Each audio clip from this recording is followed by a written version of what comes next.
What's up, everybody? I'm not really ready, but I figure I better click live before everybody starts crying about me being late. You know what I'm saying? I know truck drivers, boy, they like to complain about everything. Oh, man. Yeah. There we go. We get it rolling eventually. Thanks, everybody, for stopping by. Whew, I literally popped the brakes about 2 minutes ago. Little bit of rain. Nobody can get the hell out of my way, apparently, when there's rain on the road. Let's see here. Stopped at a rest area about 30 minutes ago. No internet there. I said, that ain't going to work. So we had to come on down the road here to another spot. Let's see. Volume down on this. I'll get it all going eventually. Let's see who's in here. Steve's in the house. What up, Steve? Stavros in the house. Big Rigger's in the house. Richard Barber checking in from Denton, Texas. Come on with it, Richard Barber. Stavros, by the way, shippers are fighting to get bill passed to end our detention. We need to get bill passed to have minimum rates per mile. I don't want the government involved in nothing, to be honest with you.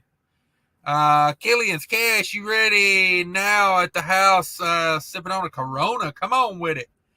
What are you doing? What are you doing? About time. Me? You late? I'm sitting here in the truck.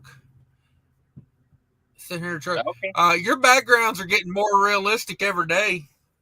I'm getting that green screen game. I'm pretty good at it. Okay. So it looks like. What kind of water are you drinking there? What kind of swill is that? Ice Mountain? Ice Mountain. Ugh. This is what the poor folk drink, like myself. What'd you do? Still out from the truck stop? Finally, for once, bottled water is cheaper than a gallon of gas. So, come on with it. Bottled water's always cheaper. I just steal it. Come on. Oh.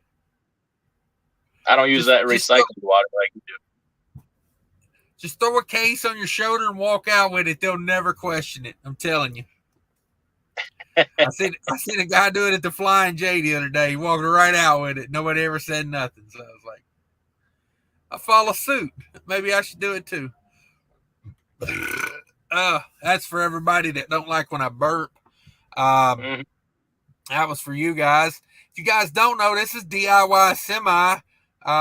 He's got a green screen that looks like a truck. He's not really a trucker. Just so you guys know, he's playing tricks with your mind over there. That's what he does. That's what I do. That's what he do.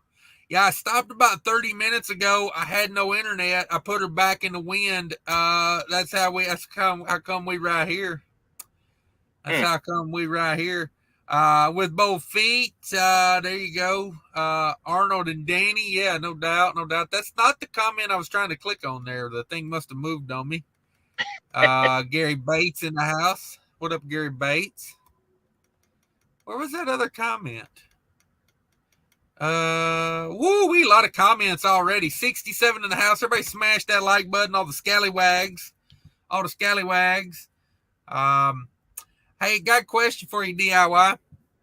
In the most positive way you can put this, okay? I got an email from a guy who is in CDL school right now. The second he gets out of CDL school, he's going truck shopping and applying for his own authority. We're supposed to make something positive out of that, huh? He said that he watches my channel all the time, and he was wanting to know if I could give him some advice. I'm sure somebody makes a new pill for that kind of mental illness. You have some bad ideas. No. brand new truck and brand new authority right out of driving school in 2022 with fuel at $6 a gallon and freight rates in the toilet. Huh. But he watches Peterbilt? you, right? Hey, well, I'm trying. I'm struggling. I'm looking for a good answer here. Huh. Yeah. You got a freight broker on your show? When did you get a broker on your show? I don't know. People who leave super chats are the best. Fate Trucking, F8 Trucking, whatever the hell he's called over there. Is Fate Trucking? Can we get an easier to describe name on that channel? Can I get like a Fake trucking? A Bob's Trucking over there or something? Yeah, we need a channel name change on that one. How about Peterbilt Trucking? There you go. How about this Mac guy? Ooh. How about Mac Daddy Trucking? I could come up with 100 of them. He just got to pay me royalties on them. More of a Daddy Mac. Oh me. How about a Screech Trucking? Oh man. Sterling, what up? Sterling's in the house. Good evening, Sterling. I need to talk to Sterling. I thought he was getting a flatbed. Then I seen a video the other day. He's flipping the script on me. I think he's clickbaiting for them views. It's a good way to do it. I'm telling you, he's going places. That's right. He's going places. But no, like, what do you think? Guy gonna come out of school, gonna get authority, gonna get a truck. Better have a plan, man. It's it may be, putting it gently, it might not be the best time for that. Just saying.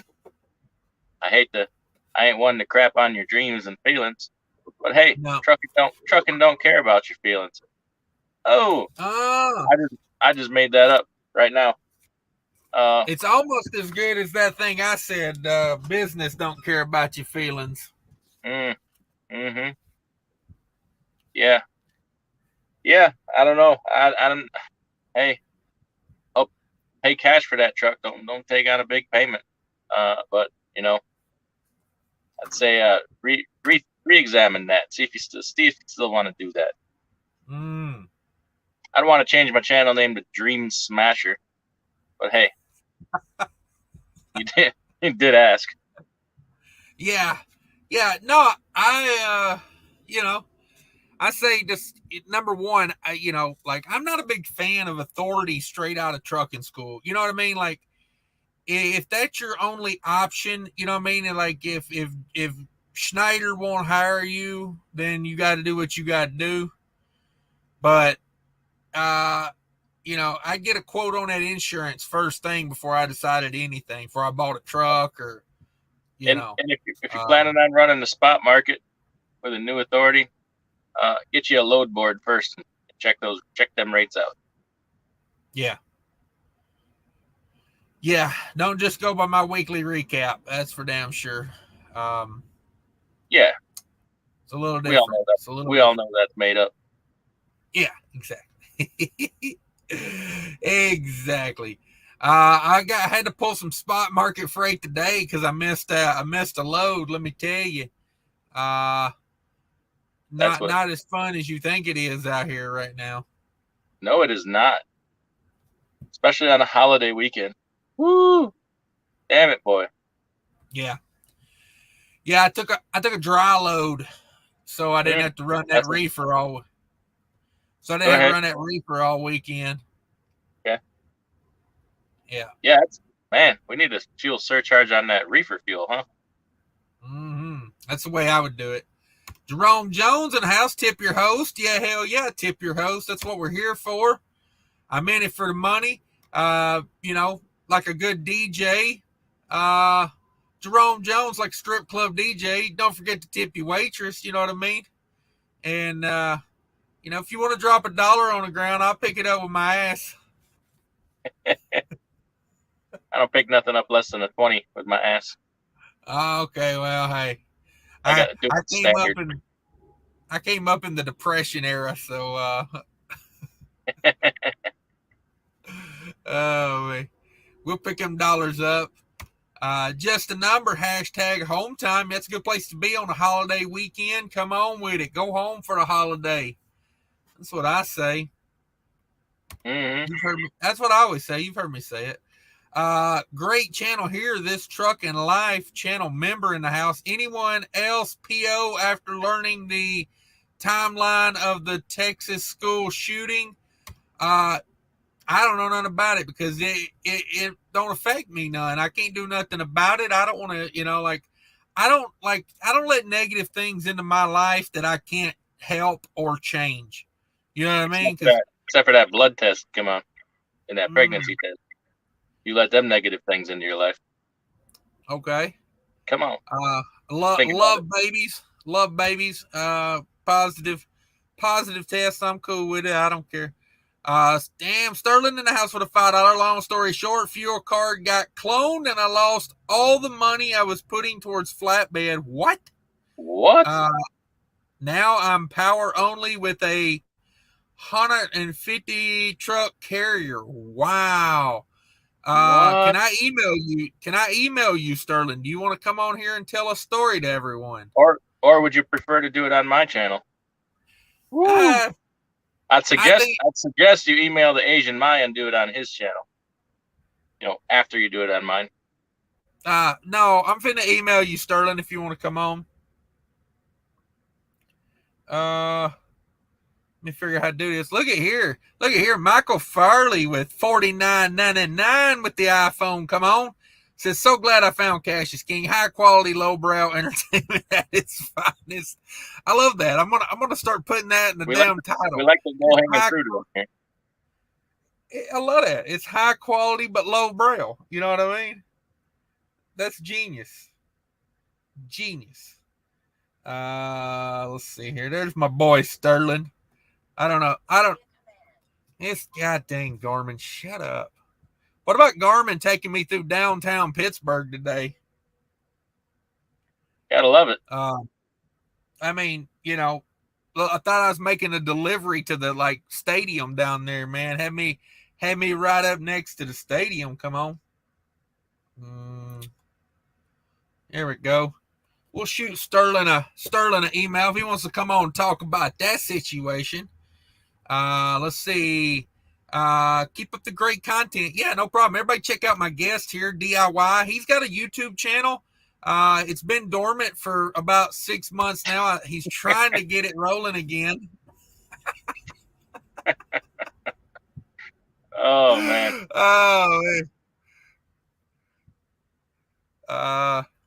B-Man in the house with $10. Come on, recently obtained my CDL earlier this year, and now I'm trying to get the wife to go get her CDL so we can team. What's the best line to use to convince her to get a CDL? I tell her, come on with it. Should get it. I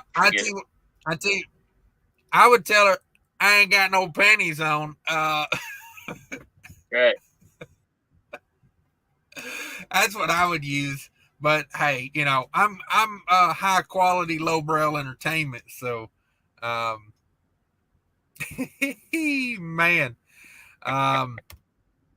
TBT's in the house. Come on, Cash DIY. If you followed his channel, you would have known that. Yeah, no doubt.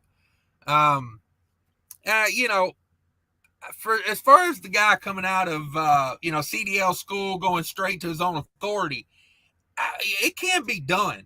But you also have to understand, boy, you are going to have to learn quick because you got no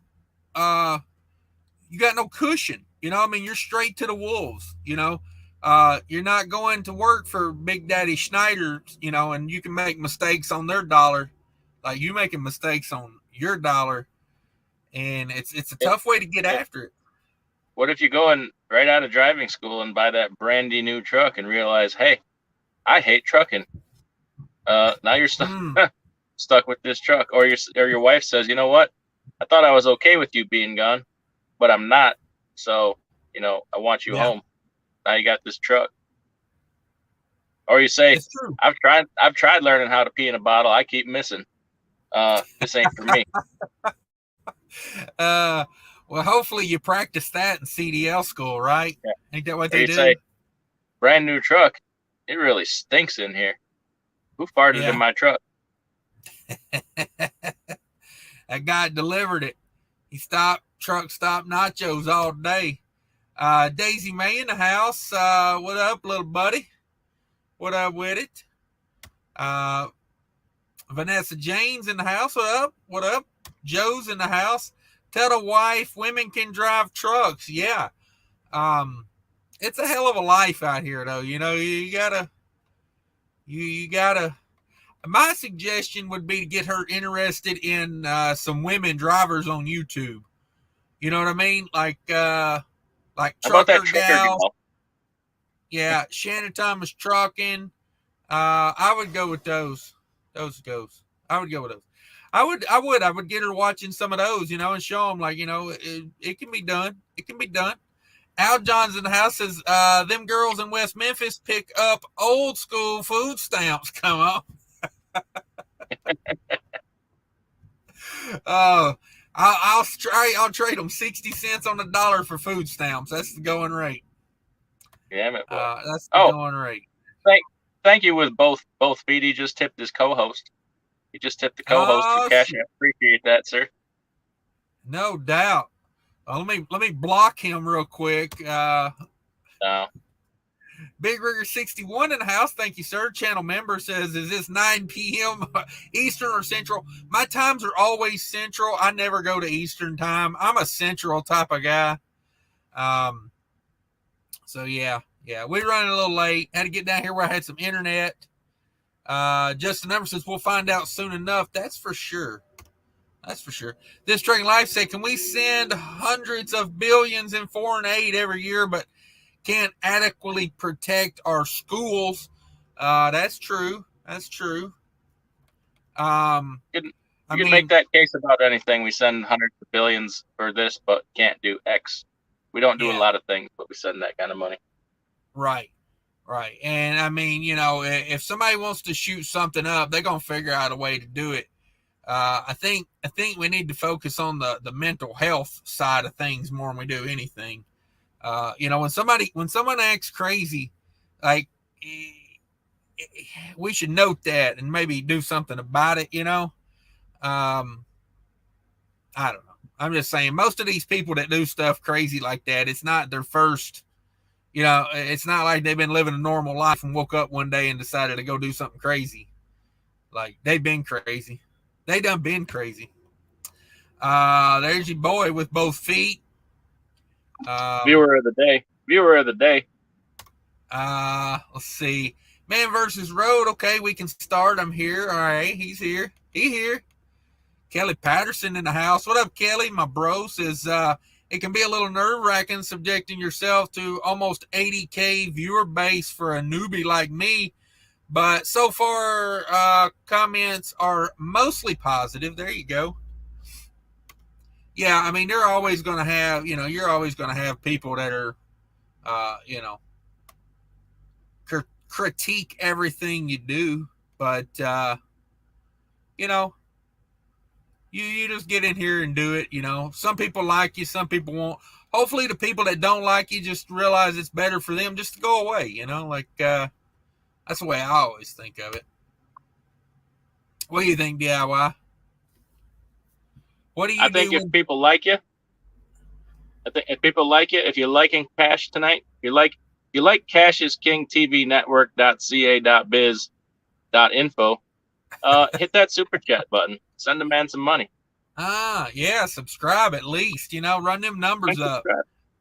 Hit the thumbs up button. When you go to bed at night, go to one of his playlists and just hit the play button. Let it play all night long. That's right. Subconsciously let Cash talk to you while you're asleep. You ain't never gonna sleep that good again, as to hear the dulcet tones of a Cash is King in your ears with your subconscious mind listening. Mm-hmm. It's like one of those rain and thunder channels. Make you sleep like a baby. Love those things, man. When I say sleep at a baby, wake up crying, having peed the bed. Yeah, with your thumb in your mouth. Yeah. And a wet diaper. And poop all down your leg because you rolled around in it a little bit. That's right. Salty Buzzards in the house. His Cash must be finishing up with a lot lizard. Come on. Yeah, I don't think there's none around you ain't here. Never done. Yeah, we ain't never done with them. That's right. That's right. There's Kelly's link. Everybody, if you are a moderator, by all means, drop your link so people can find you. Yeah, doing a post trip. What is that? Seems like a waste of time to me. Elisana over the road says, LOL. Thanks for stopping by. There's my boy, Fake Trucking. And my boy. What did we decide we was changing his name to?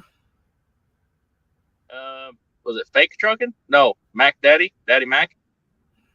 Daddy Mac Trucking. Let's see. 7C's Transports in the house. What up, bro? Phantom Trucker 309. What's step 3? Swim to the shore. I'd say step 3 is deny. Uh-huh. Do like you do when you run a truck off a 75-foot bridge on the Asian Mai show. A four-wheeler cut me off. Right. That's right. I'm going to tell you right now, I'd hit that four-wheeler before I drive off a 75-foot bridge. I'm just saying. I can't believe he lived. I can't believe he's alive. No, I can't either, man. That's kudos to him. I mean, I'm glad he's okay, but yeah, like I'm going to tell you right now, if I got an option of, rear end a Hyundai or drive off a 75-foot bridge, Hyundai's in trouble. Yeah, dash cam approved. Hyundai cuts me off. Hyundai gets hit. Yeah. It's I recommend 2 dash cams. You know what I mean? 2 dash cams. I recommend you call the Hammer. Yeah, I want multiple angles on my Hammer lawyer. At law for you, thumbs up. Yeah, everybody smash that like button. Thank you very much. Truck Yes is in the house. What up, man? What up, man? Tiffany in the house. Hey, Cash. What up, Tiffany? Rory Enterprises LLC in the house. Channel member, thank you very much. Checking in from the house. Good old Thompson Station. Come on with it. You know I give double points when they check in from the house, right? That's doubles point. What can you buy with them points? Those points are redeemable in the merch store. 1 point is equal to 1/1000th of a penny. I'm sorry, the exchange rate eats me alive over there. You're just destroying the dollar. It ain't your fault.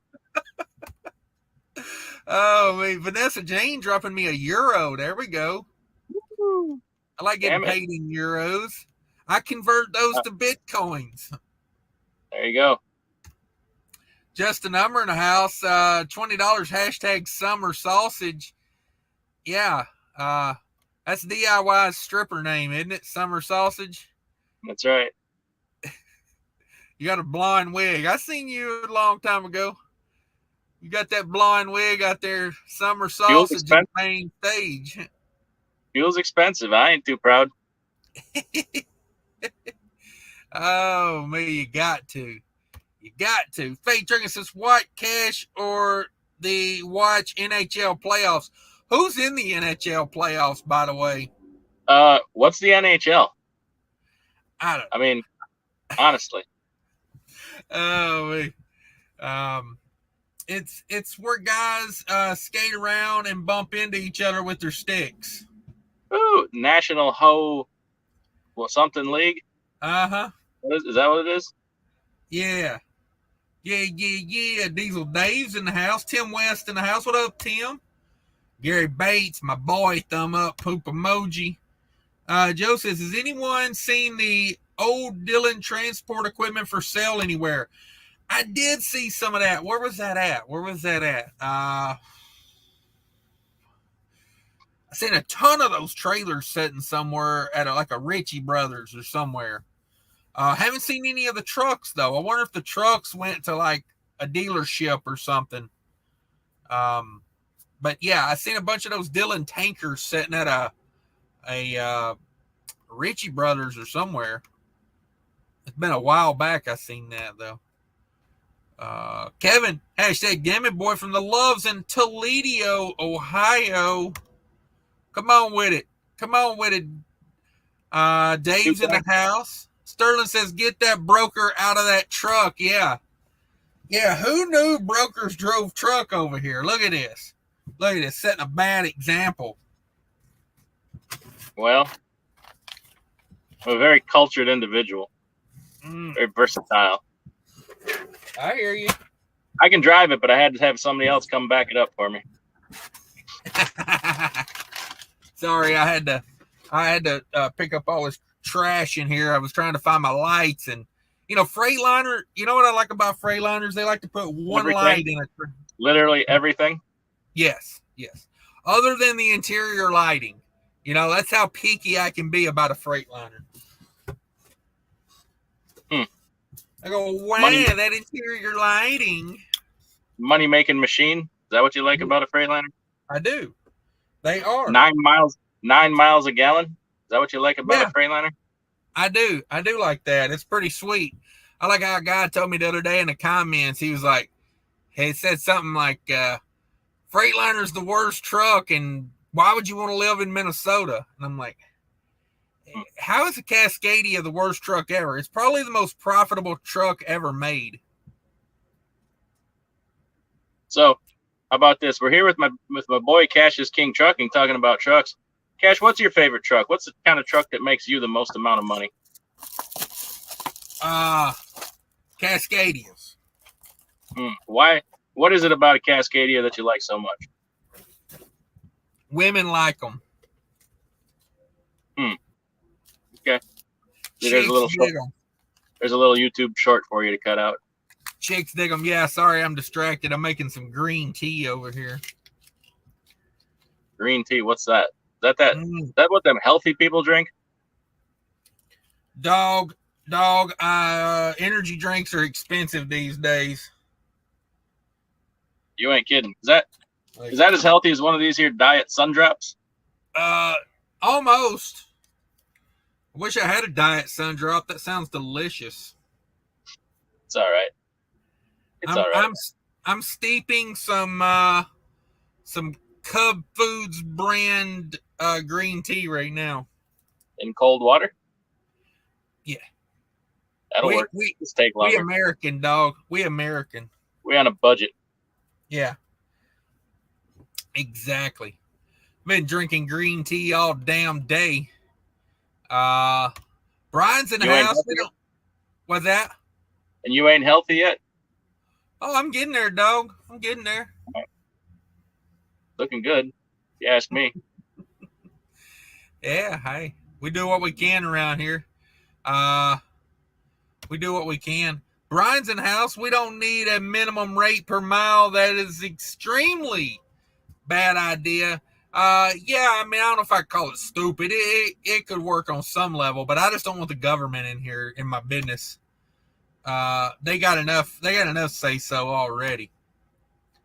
Authentic Mexican spring water. Yeah, where are they bottling that Ice Mountain? Tijuana? Does that come out of the Tijuana River? Better hope not. I've been to the Tijuana River. Is that where you got baptized? After the donkey show? Or you are intense on that tea, aren't you? Yeah, it won't sink because it's cold water. Oh. We'll let it hang out for a couple minutes. It'll get there.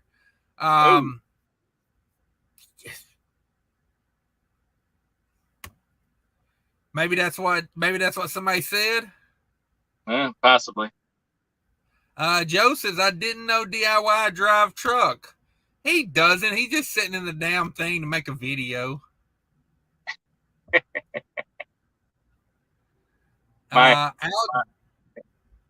Exactly. Al John says, I'm just crushing truck drivers' dreams. Okay. Wow, at least it wasn't yellow water. Oh, come on. Come on with it. Yeah, exactly. Right there you go. That'll do it. That'll do it. Justin in the house going to be spending Memorial Weekend up here in your neck of the woods, Egan, Minnesota. Glad to be out of all that rain, Kim on.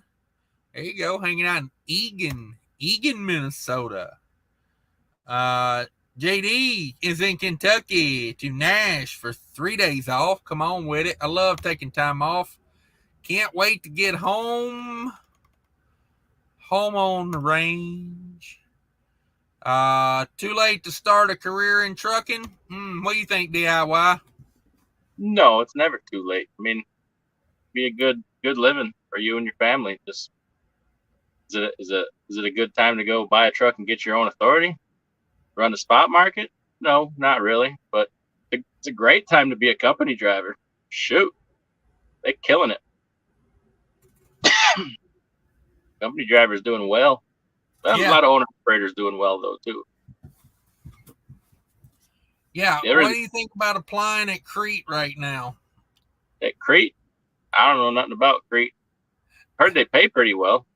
Yeah, I got some guy in my comments keep telling me I need to apply over there. Grade 8 transportation in the house. Good evening, Cash.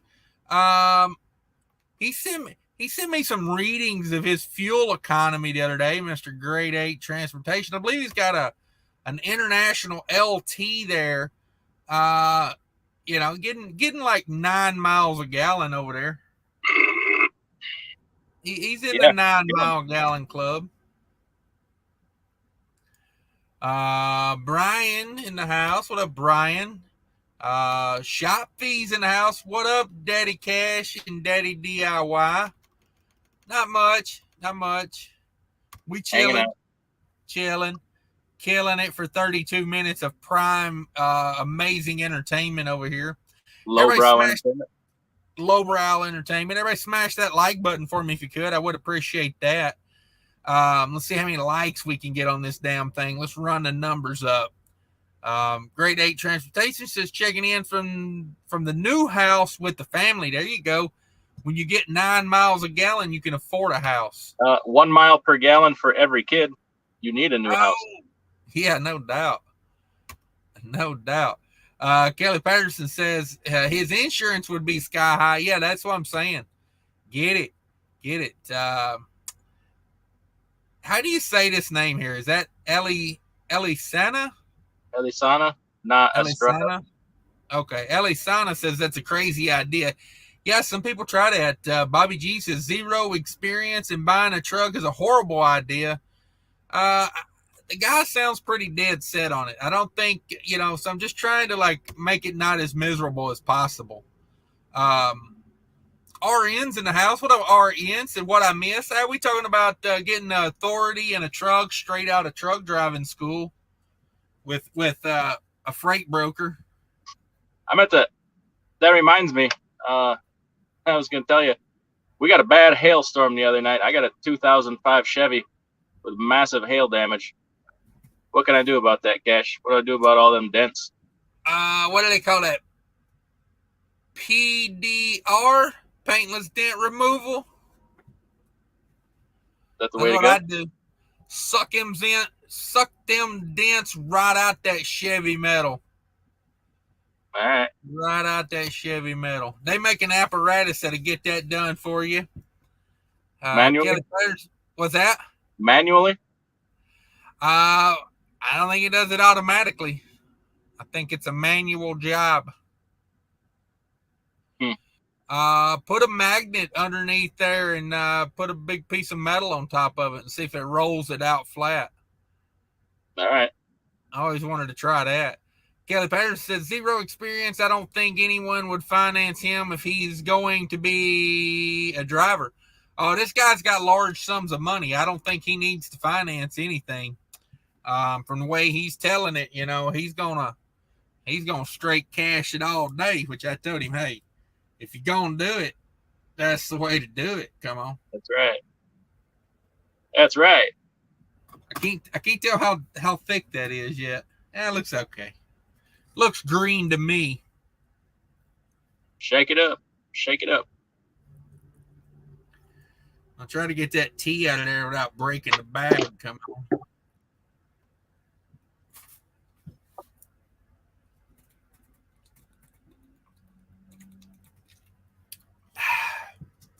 Oh yeah, that's green tea all day. Let's see. Yeah, Joe says, in the movie I Am Legend, they had a scene showing gas at $6.38 a gallon. Come on. That's so April of 2022. that was last month's prices. Al John says, if I could suggest that new driver to drive for a regular company big merit carrier for his first year, pretend to be an owner operator, and then apply what he learns. Yeah, I don't think he gonna do that. I think he got money, and I don't think he wants to be a company driver. So, yeah. Basri says, effing tires again. Effing YouTube channel or trucking YouTube channel. Yeah. Whew. Tires. Am I right? Joe says, DIY, where is your portable AC unit? I don't know if DIY has a portable AC unit. I don't have one. That's cash. Got one of them. Yeah. Trucking don't give a damn. That's what I'm saying. Business don't care about your feelings. Let's see. Brian says, good luck getting insurance with zero experience. It can be done, but it's going to be expensive. I mean, hopefully you got a clean record and a clean criminal record and a good credit score. Yeah. That's the key. I mean, I guess you got enough money, you can get it done any way possible. I mean, there's people on YouTube that have done it. There's a couple channels that went straight to authority. So I know it can be done. Money can make a lot of things happen. That's right. They say money can't buy happiness, but money can make a whole lot of sadness go away. Yeah, they say money can't buy happiness. They say you never been to Reno with $100,000. That's right. Just saying. Big Rigger 61 says, going to be parking the reefer trailer and hooking a tanker to haul me some of that corn juice. Come on with it. Good old-fashioned corn juice. Nice. It's a good idea right now. Reefers oversaturated, I think. Yeah, definitely. It is. I think Reefer's kind of taking a harder hit than dry van, because I check out van freight, and I mean, shoot, sometimes you can better rate with van than you can with Reefer. Yeah, no, that's what I say. I think Reefer's oversaturated right now. Definitely. Especially having to buy reefer fuel on top of everything else. Hell yeah. That's like this weekend. I knew nothing was going to be open on Monday, so I said dry loads. Let's be looking for a dry load, because I ain't about sitting on a damn reefer trailer all on a 4-day weekend, 3-day weekend, whatever. You load it on Friday, delivers on Tuesday. I'm not about running, $100 a day in reefer fuel. I said, hell, if we got to take a few dollars less, let's get a dry load, because, I'll make it up on the $400 I'll save on reefer fuel. Right. Not to mention, I don't like the reefer sitting at the yard running with product on it, because I ain't there. You know what I mean? Right. With both feet, says, new authority out of school, see a good trait for a real good accountant first. Yeah, you definitely want to get them numbers right. Ask a lot, Lizard. I'm sure she heard a thing or two and come on. Yeah, they know what's up. I wonder if their rates are down. Hard out here for truckers. Wonder if What if the lot lizards had to drop their rates a little bit? Yeah, they're probably taking loads for less right now, if I had to guess. Oh, come on with it.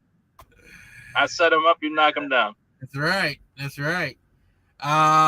Joe says a lot of farmers here in Iowa getting their own authority straight out of school. Yeah, there you go.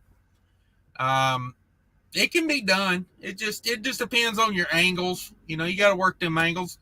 Thanks again, Jerome Jones. What's that? Nothing. Come on with it. I was just gonna set you up for it. That's what she said. Ah, damn it. Jerome Jones in the house, $20. Tip your host and good evening, DIY. Yeah. What up, Jerome Jones? Hope all is well. Come on, Jerome. Fate Trucking says hit that like button. How about I say we finally declare his channel name Mac Daddy Trucking. I like it. Yeah. I'm gonna stop calling you Fate or F8 and start just calling him Mac Daddy Trucking. Oh man. Let's see here. Sterling must have been busy. I sent him a link. If that link's no good, Sterling, let me know. I'm not the best at sending links, apparently. But if you want to come on in, Sterling, come on in with it. Richard Barber Trucking. That TA has some interesting parking this time of evening. Watch out. Yeah. I got a video the other day. I showed up at a Flying J at midnight. I had a reserved parking spot, but there was no parking left. And, you know, I had to wake some people up and say, get the hell out of my parking spot. Yeah. Got to do what you got to do, man. You know, it's like. Paid a lot of money for that. Exactly. It's like, I get it. You tired. You parked there. You took a risk. You know, it's worth a shot. But when I show up, you got to move. Because you rolled the dice. It came up craps. Come on. Yeah. That's it. So like getting a truck stop burrito. Sorry, what was that?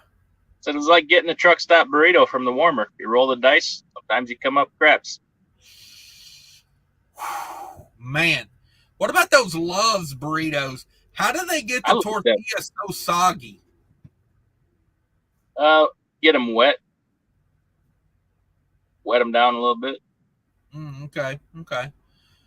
Steam them. Do they boil those? Because, I mean, I feel like they're just sopping wet when I get one of those.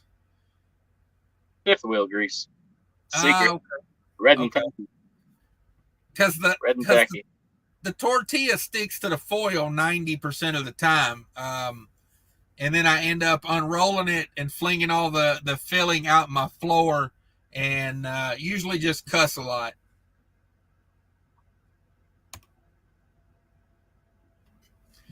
Woo, look at there, $49.99. So glad I found Cash is King. I'm glad you found me too. Let me be honest about it. I am very glad you found me. Glad you found each other. Uh-huh. If I'd have known he had it like that, I'd have went looking for him, be honest about it. Oh, man. Jerome Jones says, well, now we want to E for everyone rating R. Yeah, we're definitely more R-rated than E. That's for damn sure. TBT says, hey, hope everyone is well. Yeah, saying hi to Cash and DIY. What's up, TBT? No doubt. Let's see here. Where we at? We're like 30 minutes behind on comments. I'm gonna skip ahead on the comments. You backtracked a little bit. Yeah, you know, I like to talk. I'm a talker. Let's see. If I skip you a comment and you really need me to see it, rewrite it, because you know. I think put it in a super chat. Yeah, put it in a super chat. That's a good point. It's a damn good point. Phantom Trigger says, seems like he might be heading towards a river. Yeah, I think that's why that guy drove off that bridge down there on the Asian My Show. He said, step 1, window down. Step 2, into the river. Come to find out, was no water under that bridge. Oh. Yeah. Step 1A, check for water. Indicate on the map a blue area. Right. Yeah, for sure. Look like it got dark quick there on your DIY. Yeah, she's definitely sunsetting. That's that adaptive green screen I got. Yeah, Goes with the natural sunset. I was wondering how you did that for sure. Cal Ben says, I haven't seen this low volume freight and cheap freight. Yeah, we're in a whole new area right now, you know. When you wasn't around in late 2019 and early 2020. It was a lot worse than this. I think this is worse than that. Like, as far as I've seen a lot of stuff for like 50 cents a mile. Yeah, I think right now overall it's worse though. I really do. There's too much competition. The fuel is what's killing us. Look at equipment prices. Like we're in a new era right now. I think this goes back to like this feels like 2008 to me than anything. Because it's not just one thing getting at us, you know, like 2019, 2020 felt like to me, trucks were cheap, fuel was cheap, rates sucked. You know, volume sucked, rate sucks. I give you that. But damn, we're in a real pinch right now. Damn right. Yes, we are. And it ain't over. I mean, as slow as freight looks to be, it's still elevated. What are we going to do if it slows down a lot more even? Yeah. Yeah, that's I don't know. Might have to take a position over there with a mega carrier and run some contract freight.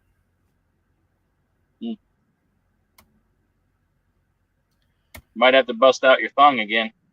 I got it on right now. I never take it off. Adam Bennett in the house lets us know he's here with $100 bill. Come on. Why can't I swear on my super chat? Not cool. I said very bad things to everyone in this chat. So you all should hate me. Yeah, it doesn't show up. I guess. I don't know. I have no control over that. He says, P.S. leaving Georgia, heading to Crest Hills, Illinois, paying $3.12 a mile, and traffic is horrible. I-24 to 57. Come on. Run me off the road. Yeah. Check the water first. 24 is a beast up through there, man. Coming out of Georgia today on a holiday weekend. Lord have mercy. I tell you what you do. Stop in Murfreesboro and call me, and I'll call a guy, and he'll get you some stuff to get you mellowed out and get you hyped up.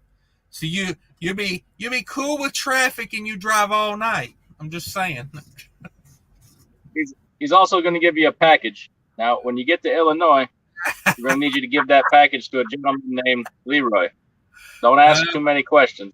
Don't you dare. Do not turn your back on Leroy. Whatever you do, you walk, you back away slowly. Yeah. Like a rattlesnake. Agco says, I would think the new hand wouldn't drive off into trouble if he is carefully ambitious. Yeah, you would hope so.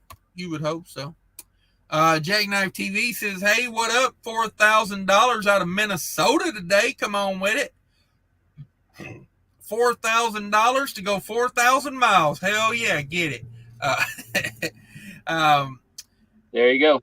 4,000 back to Springfield, Massachusetts. Get the run by the house and spend Memorial Day weekend at home. There you go. That's how you do it.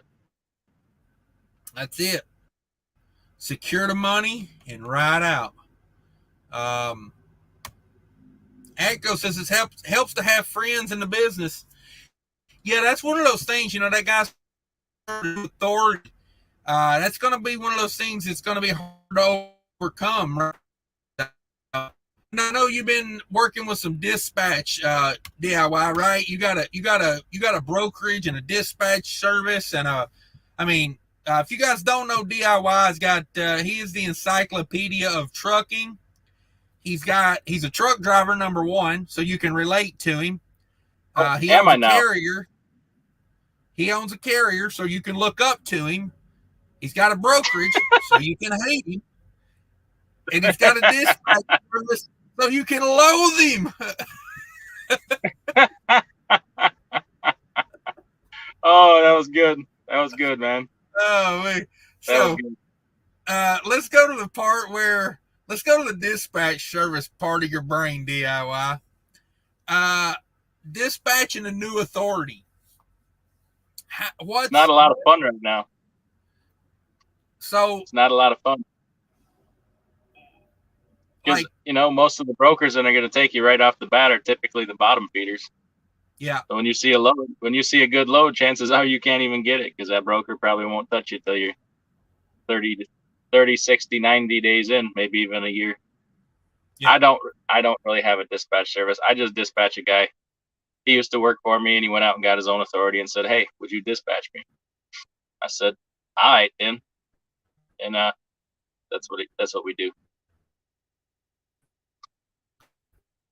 Yeah, it's a tough environment for a new authority. We freeze up. We did for a second. I think we're good now. All right, you bet. It says connected. Hopefully we're still on the internet. All right. So dispatching a new authority right now.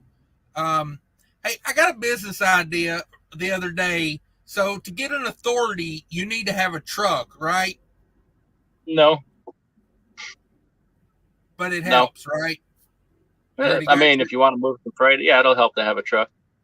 Okay. So it kind of blew my idea.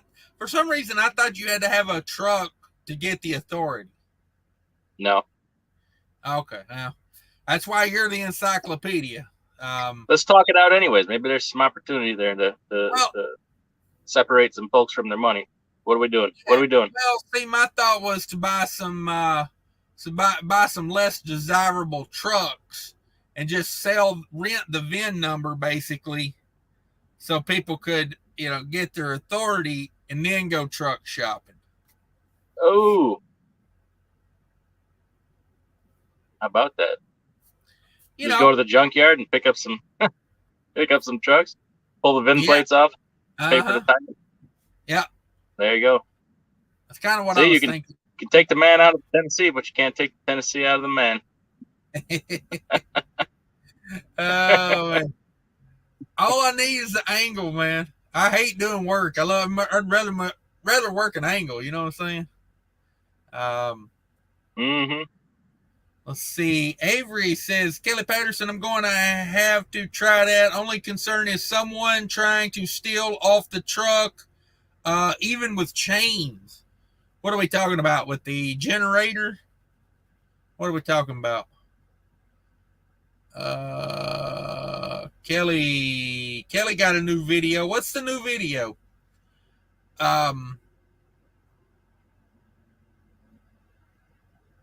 Yeah, I don't know. I missed something in there.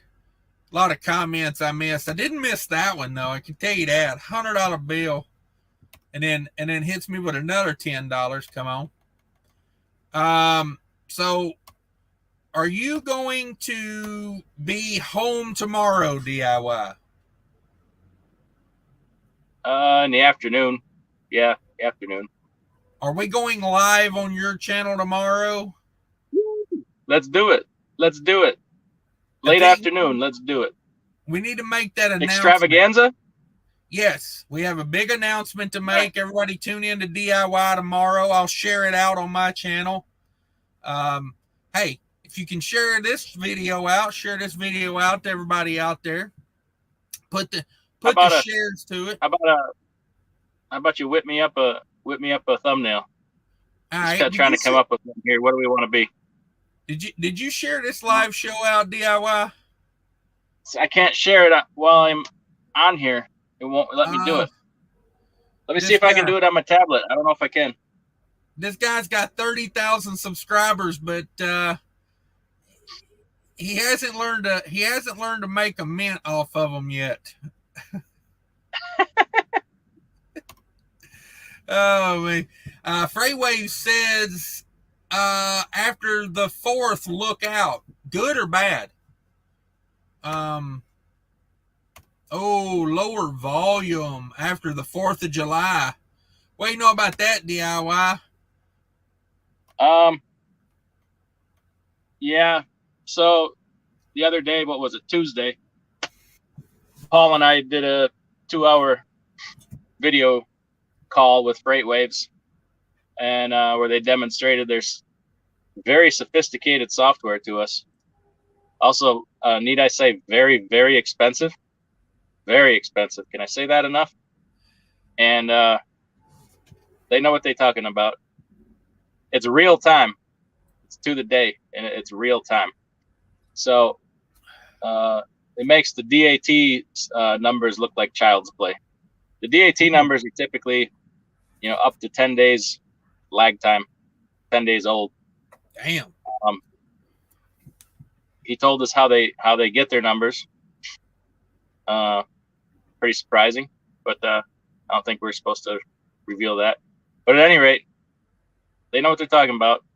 I think Craig Fuller can oftentimes be a little dramatic for the sake of attention, or just bringing in attention. Not saying he's wrong, but I don't know. On the other hand, if the day comes where they ever reopen the Shanghai ports, I mean, we're gonna see some freight flood in big time. Might be right back in the same scenario we were before. But when we were looking at the statistics on Sonar on Tuesday, we're showing an upwards trend in volume and in rates. Is it only temporary?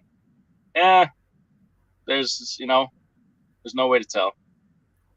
Everything's so freaking volatile right now. It's really hard. It's really hard to know what's going on.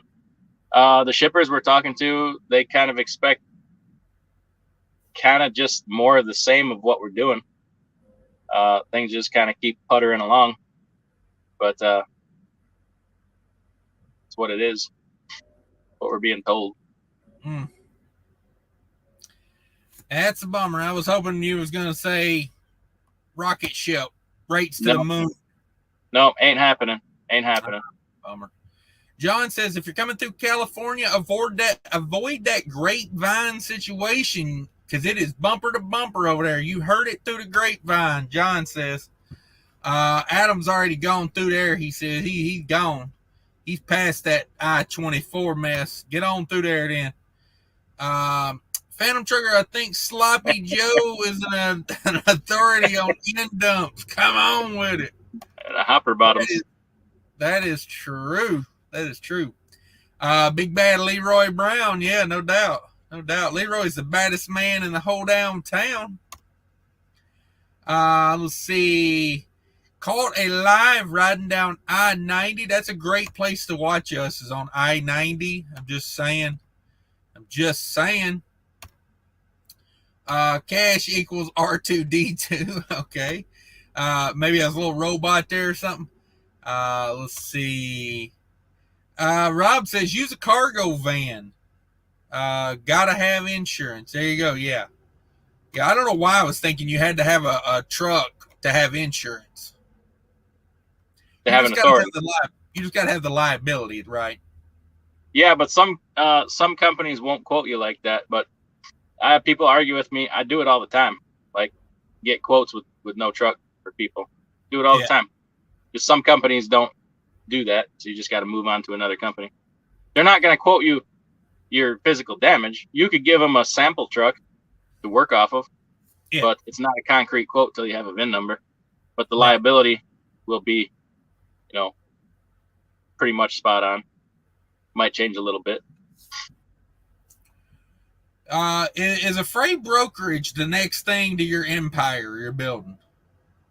I don't know. We're trying, man. I tell you what. I mean, I brokered 2 loads today. I didn't post them to the group because they got taken right away, and then working on one for next week, just an LTL piece, and just gonna keep seeing where it's going. People, you think brokers obviously play games. Well, guess what? Shippers play games too. Yeah. We had one we already just had to walk away from because it's just a little too much games. We're like, Right. You know what? Let somebody else have that. Yeah. So it's gonna take time. I stressed that. I said that from the beginning, and we'll see where it goes. I think it's gonna be good. Is it gonna make me an empire? No, I don't believe that. But I think it'll be good for a lot of people. I think I don't know. I like to believe that what we're doing has good intentions, and I'd like to believe that counts for something. But we all know in the real world, altruism oftentimes gets you nowhere. Right. But hey, so you gotta try. Somebody's gotta try. So a lot of people sitting around bitching and complaining right now, not trying a lot, when they claim to be, on your side or an authority on this and that. Well, hey, do something about it. Right. Or at least try. Now, did you broker those through the load board, or do you just email that out to people that have emailed you about the brokerage, or? Well, one went on my truck. I'm hauling it right now. That's the way to do it.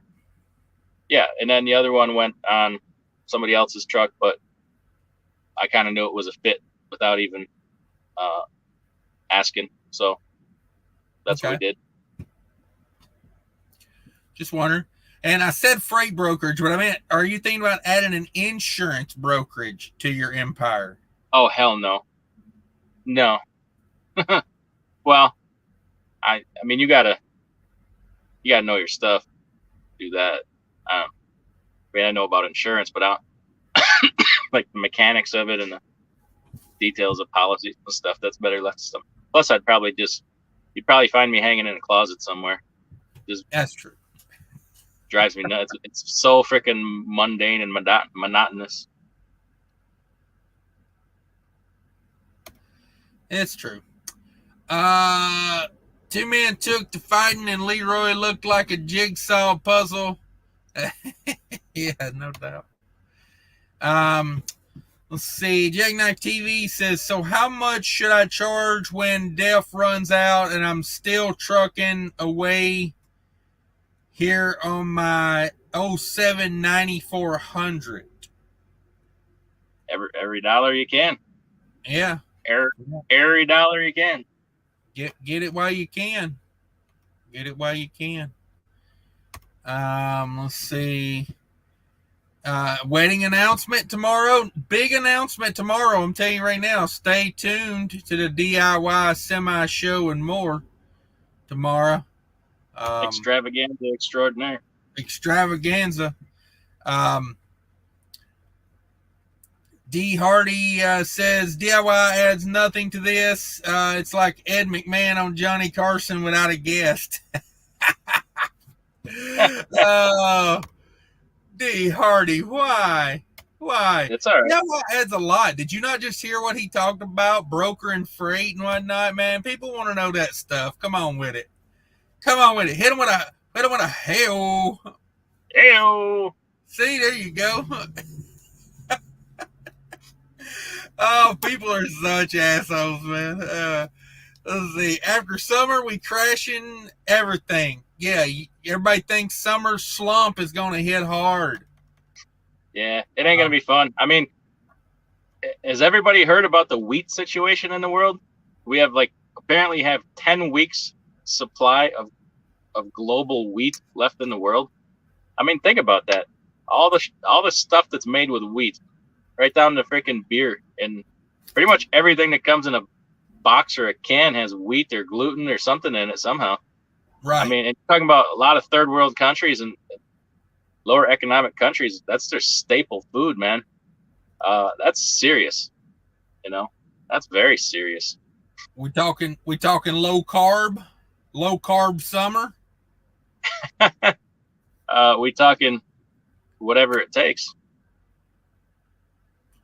That's what I'm talking about. There's your link to Fake Trucking, aka Mac Daddy Trucking. I'm surprised he hasn't changed that already.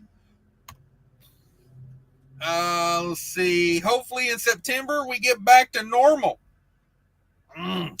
Hopefully before September. Holy hell, I don't want to do this all summer. You can't recover from this kind of inflation that fast, and the shortages, everything. You're gonna start to see demand destruction, where one of the things that could possibly bring fuel down is no more demand, because people just they can't do it anymore. So demand is less.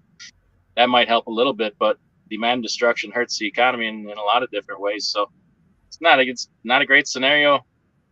There's not really great ways out of this. It takes a lot of different things, and some of them hurt. Okay.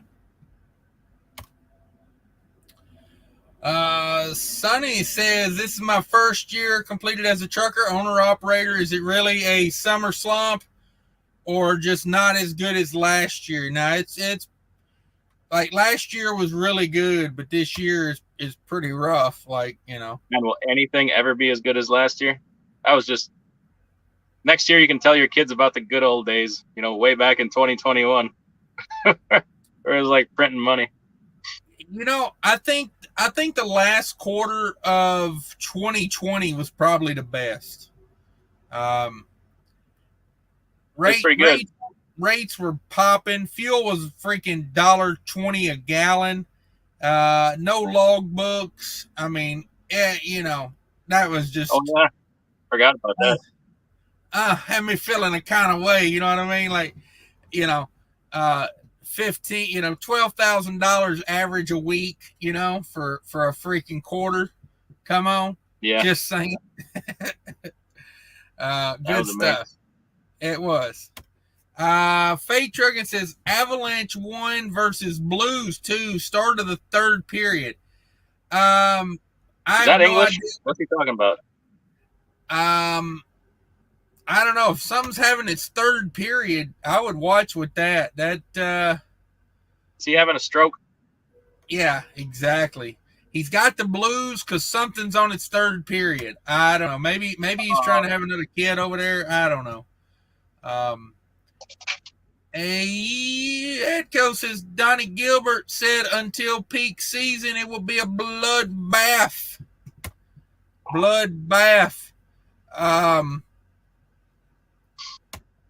I need to work that into a thumbnail. A lot of people have been saying bloodbath. I need to make sure I get that in a thumbnail soon. Dog in the house. What up, dog? First time I've seen dog. Says, how bad is car hauling these days? How that car hauling? Car hauling ain't bad. I got a friend in Michigan that's he brokers cars. He buys and sells for himself, and then he also transports. And he said probably 70% of his carriers quit, the hotshot guys, because of fuel prices. But he says the rates are fairly good for truckload yet. I got another friend that's a car hauler. He says they ain't feeling it at all. They were able to raise their prices substantially to keep up to it. I have a hard time believing that continues, though. People start feeling economic pain. How the hell are they gonna buy cars? And then you got all them cars sitting with no chips yet. Ford's got a big field of them sitting waiting for freaking keys. They can't get the keys. I don't know, but I guess those got to move at a certain point when you get the chips and stuff. They already asked the teenagers up in Michigan how to make keys. Apparently, they're stealing Hellcats and Dodge Rams off the staging lot because they're learning how to make the key fobs and breaking What? through the gate and stealing them. Kids are smart, man. Kids are smart. And They're also dumbasses, though. You're smart because you can forge a Hellcat key, but you're a dumbass for stealing a Hellcat. Well, the thing of it is, they're getting they caught a bunch of them, and they can't do nothing with them because it's property theft, and they got the cars back, so they got a slap on the wrist. But apparently, the criminal enterprise is paying them $3,000 cash per car they steal. Woo! So we can't do nothing with them. Ain't that grand theft auto and grand larceny and probably a whole bunch of things? They 14, 15 years old. No prior offenses. Say 10 years of hard labor milking cows. That'll teach them. I say no more Snapchat. Oh, you getting serious? We're cracking down over here. But yeah, I was watching a news story. That's what's going on up there. They stealing them by the damn truckload, like 8 or 9 of them go in there and steal a whole truck of them. Wow. Make fake keys for them, bust one of them right through the gate, and they gone. Wow. Remember when we were kids? It was risque to steal a pack of gum. Yeah. Thought you were going to jail. Exactly. You better have your ass home before the sun went down too. Yep. And now kids, they out here stealing cars in the middle of the night. Would be fun to be a kid right now with all this damn Adderall and stealing Hellcats. Sounds like a great time. Oh, I think it would be hell to be a kid right now, man. You got so much pressure on you. People trying to brainwash you from every damn angle. Scared of getting shot for going to school. No, I think it would be awesome. Update my Instagram with my stolen Hellcat and my bag of fentanyl. Shit. You'd be living. They still say YOLO? Is that still cool? Is that a thing? YOLO. Now we say YOPO. Oh. Did you figure out how to share this live stream out? I feel like we could get another 50 people in here. I tried to do it from my tablet, but it don't effing work.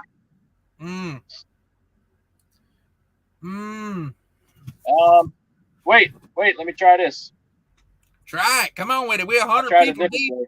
Everybody hit that like button right now so DIY will share this out. If you can share it out, share it out. Bug the hell out of your family and friends. Send it to them and whatnot. Let's see. Did I read this comment? And peak season is when? I thought it was summer, at least for reefer. Are we not there yet? The fall is more peak for reefer, I think. For the holidays. Produce season kind of, sort of, but I think the real push for refrigerated is like Halloween, Thanksgiving, and Christmas and New Year's. That's like your big push in reefer through those fall months. But I don't feel like we really got a push for produce season.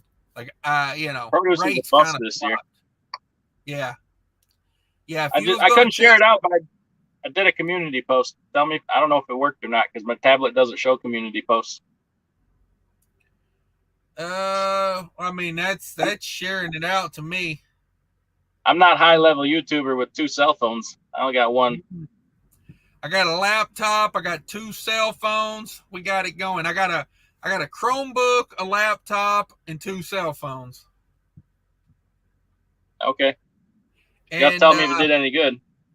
I got to try to bring something to the table here. Yeah, exactly, Ed McMahon. Hey, you know what? If they keep talking smack about you, I'll bring Fate Trucking in here. Oh, and you'll see utter destruction. Or as I like to call him, Mac Daddy Trucking. Or the Daddy Mac Trucking. Yeah, I like what this laptop light does for my green screen here. How about Yeah,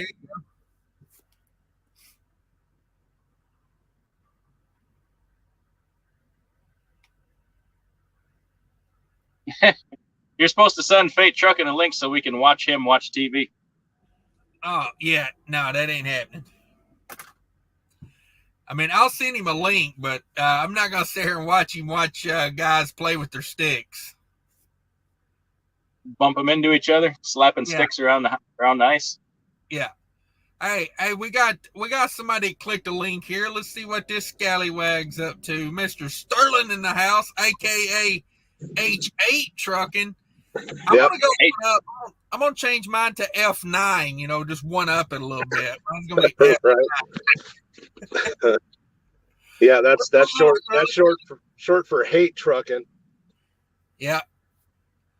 Well, we like hate trucking. What you got going on, man? What's the deal with this fuel card situation? Oh, so last month was a little rough. I had some maintenance issues with the truck, put the truck in the shop, and I went on vacation because why sit around and wait for Freightliner to call, right? Right. Well, 2 weeks into the vacation, I started noticing some fuel charges from Tampa, Florida. And I was like, I think I remember stopping in Tampa on the way back, but I don't know if I stopped there for fuel or if I stopped at Wildwood. It just, I didn't think anything of it. And 2 weeks later, I checked my fuel card and somebody they cloned the fuel card. So there's no truck number associated to it, no mileage, no employee number. They were running $500 a day. Oh, jeez. One gas station in Tampa, Florida. So I called EFS, and I've got that WEX fuel card through ooida, and had to file a claim and all that stuff, and it's almost $4,500 in fuel charges by the time it got caught and everything. And that was most of the money I was going to spend to put the down payment on that flatbed and go flatbedding. And then, it more or less wiped out my downtime fund and stuff. And then the repairs on the truck cost a lot of money. And I had to activate the emergency plan. I know a couple companies out here and on the West Coast that do power only, and found a good one in Utah. I'm not ready to say who they are yet, but they're keeping me busy. I tell them what my hours are, and I haven't had to book a load or anything. I've bounced down to Phoenix. I've bounced back to Utah. Now I'm going up to Washington. I'll be busy all weekend. It's mostly drop and hook. So I'm just rolling, and it's consistent money. Good. Excellent. Blink twice if it's prime. No. No. But EFS says it's their little investigation is going to take 30 to 90 days before I get my money back. So it's so I was talking to the claims department, their little security department, whatever they want to call it there. And they were saying the safest way to do a fuel card is, with your loyalty cards, like your Pilot and Loves and all that stuff, you can save your payment information on the card. I seen that yesterday because I used the Mudflap app for the first time yesterday in Flagstaff, and that thing was awesome. It saved me a lot of money, and I'm very happy with that. But I can store my payment information on the app. So I'm not subject to these stupid little card readers that they put on the fuel pumps that, take all your information. Yep. Yeah. Loves, you can do that too. Put your EFS cards and stuff in on the Loves app. Right. It's crazy, man. So basically they had like an extra reader on there when you swipe it. They just stole it, or I think so. I don't know if it happened in Florida or if it happened at my last fuel stop in Nevada before I came home. I put just enough fuel in the truck to get me home. And, I used to work in the currency industry. I used to haul money and stuff. So I know how to recognize stuff on ATM machines and stuff. And it just, I don't know, I was in a hurry or something, or maybe I'm addicted to the convenience of just swiping a card and going. Yeah. And, maybe I needed to slow down a little bit and do things right. Well, they're getting a lot better with that too. The only thing that they can't hack, from what I've been told, is the actual chip reader cards. But they say that they have to keep up with that technology because it's always changing. Yeah. Yeah.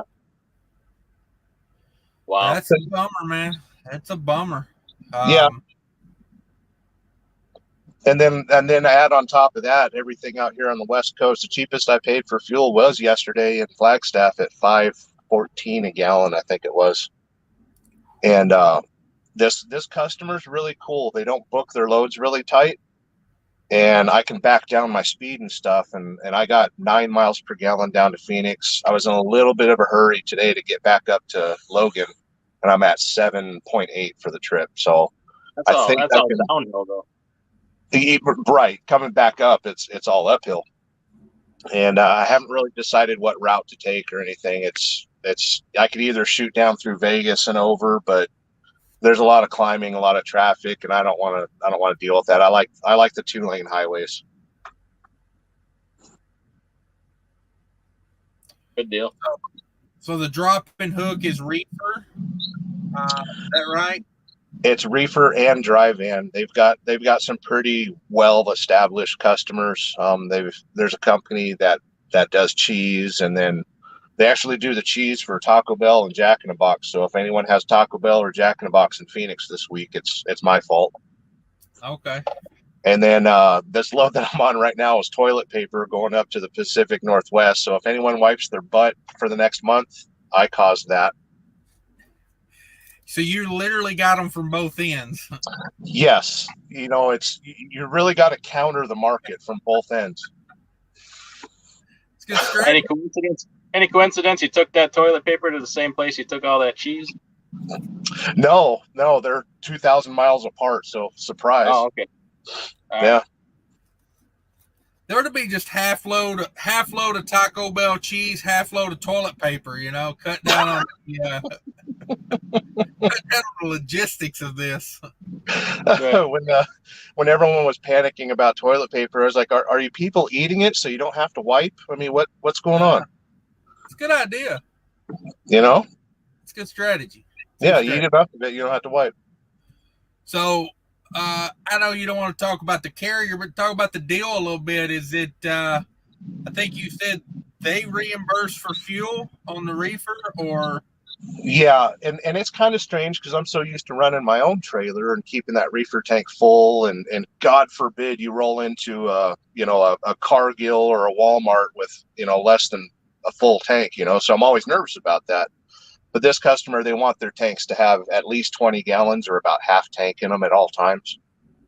Okay. But they reimbursed me for it. I basically just called my broker and he'll say, fuel that much and we'll reimburse you when you turn in your bills. So that's pretty cool. It seems to be working out pretty good. So what's averaging out is my mileage rate is about, I'm going to say 245, maybe 250 a mile. And then they're adding a fuel service charge on top of that, which adds almost, I think altogether I'm making about 275 a mile, which is fine. The truck's paid for. And the truck's paid for. It gets good fuel mileage and stuff, knock on the plastic and all that, it runs good. But I think I can survive whatever's going to happen to the economy in the next 3 to 6 months, whatever horrific thing is going to, make everyone stop buying fuel and turn the economy on us. Yeah. Well, maybe it happened for a reason. Maybe you're in a better position now. I think so. It's just, I feel stupid because it almost zeroed me out. And I took a little bit too much time off and stuff. And, it's, being an owner operator, I like being my own ATM machine, but, you got to keep rolling with it. You can't afford to stop and just, stare at the phone and hope Freightliner says, "Oh yeah, your truck's fixed," which by the way, they barely fixed it. The main issue I brought it in for was for a lower radiator hose, and they didn't fix that. They did a federal on it, even with a hole in the lower radiator hose. It had a big old abrasion on it. And then they were supposed to fix. I've had some fuel tank issues where my truck just wants to pull off the passenger side tank all the time. So I've got to reach underneath and pull that valve so it just pulls out the driver's side tank. If I leave them both open, it'll pump the passenger side into the driver's side, and it goes all over the back of my truck. It'll just overflow. And so they said on the work order, well, yeah, we replaced the valves and we blew everything out, and it's all good. The technician says it's really good. And yeah, I was 300 miles away from home when I discovered, oh, yeah, it's spitting fuel all over the back of my truck. Man. But I got them to reimburse that. They said, it'll be 2 weeks before they give me my money back and all that stuff. And then when I discovered that lower radiator hose didn't get done, they pulled it into the shop instantly. They're just like, oh, hey, we got a technician right now. He'll take care of it. It was like, my truck was in your shop for like 3 weeks. Now you've got a technician that'll friggin' fix it. So, yeah, my biggest worry right now is maintenance. If I got something major on this truck that I can't fix myself, I'm probably looking at renting a truck or I'll go company. I'm not married to this, Yeah. I might own it, but so what? I park the truck and go and be a company driver for a little bit. Not a bad thing. Yeah, someone suggested that in a comment to me the other day. It said, why don't you just park the truck right now and go be a company guy, and then when rates come back, hop back in the truck and go back to doing it. And I was like, I can't say it's a horrible idea, No, and I know guys back home that do that own their own flatbeds. So they'll park it in the wintertime and run company for a little bit. A good friend of mine is a FedEx contractor, and he loves hiring, retired truck drivers, guys that know what they're going to do, not going to wreck the truck and all that stuff. But they only want to work through the winter, and they do that. But they're able to park a truck because they don't have a truck payment and huge insurance and all that. Right. Yeah, I would probably take the insurance and all off of mine and just park it in the field, Just be done with it for a while. But I'm still maintaining enough right now. We're still maintaining enough. We got a lot of lizards knocking on the door over there, DIY. I thought somebody was standing there, but hey, I'm not Cash's King. I don't get recognized. No, that right now the game is tough, but it's not worth quitting over. Right? Not for somebody in my situation. I feel bad for the new owner operators that have expensive truck payments and insurance and all that stuff, because they kind of got fooled into a market that was just a little too sweet. Yeah. Yeah, it was frothy. Come to find out, it was warm horse piss. Oh, man. Hey, I'm high quality, low brow. I didn't want to disappoint. Right. There you go. Jackknife TV says, I paid $4.68 today at the Quick Trip in Wisconsin, 205 gallons for $9.59. I hope you had my Mudflap code on that, Jackknife TV. Be sure to use that promo code at the bottom of the screen there when you're gonna get 205 gallons of high quality Mudflap fuel. Just saying. A buddy of mine said, "Don't worry about the price of fuel. Just pretend it's racing fuel." There you go. I pulled into the Quick Trip the other day to get fuel on Mudflap on the way out the other day. About that same price, like $4.65 a gallon. I pumped 30 gallons of that premium fuel over there before I realized I was on a premium fuel. That's not discounted on Mudflap. Oh, no. So I said, well, hey, it's premium though, right? It's premium. Well, I got a question for you. Say, somebody like me who's looking for the cheapest reefer fuel I can find other than a siphon hose. Will Mudflap work for dyed diesel? No, Most truck no. stops, no. Okay. No, it's only going to work for regular number 2 diesel. That's about all they cover. Okay. I left the trailer parked at a truck stop, at my local truck stop, for a couple of weeks, and they stole the fuel out of it. And they even stole the damn fuel cap off the reefer fuel tank. I had to go buy a damn new fuel cap. You know, at least put the cap back on when you're done stealing my fuel. I would have went back and filled that tank full of water and just sat there and waited. Oh, dirty dog. Dirty dog. Oh, man. Susan Smothers says, I think that's how I say that, $4.87 a gallon in Michigan. Come on with it. Come on with it. $4.87 in Michigan. That's pretty good. Is that on Mudflap? I like me some Mudflap fuel. Forever on the road, $275. I need a new job.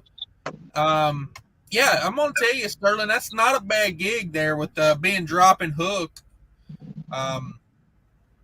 That's probably about what I averaged for this week, was about $275 a mile. And I set at PFG for a fortnight. So yeah, I heard that. So West Coast market's always been really tough because there's so much volume out here. There's so many companies.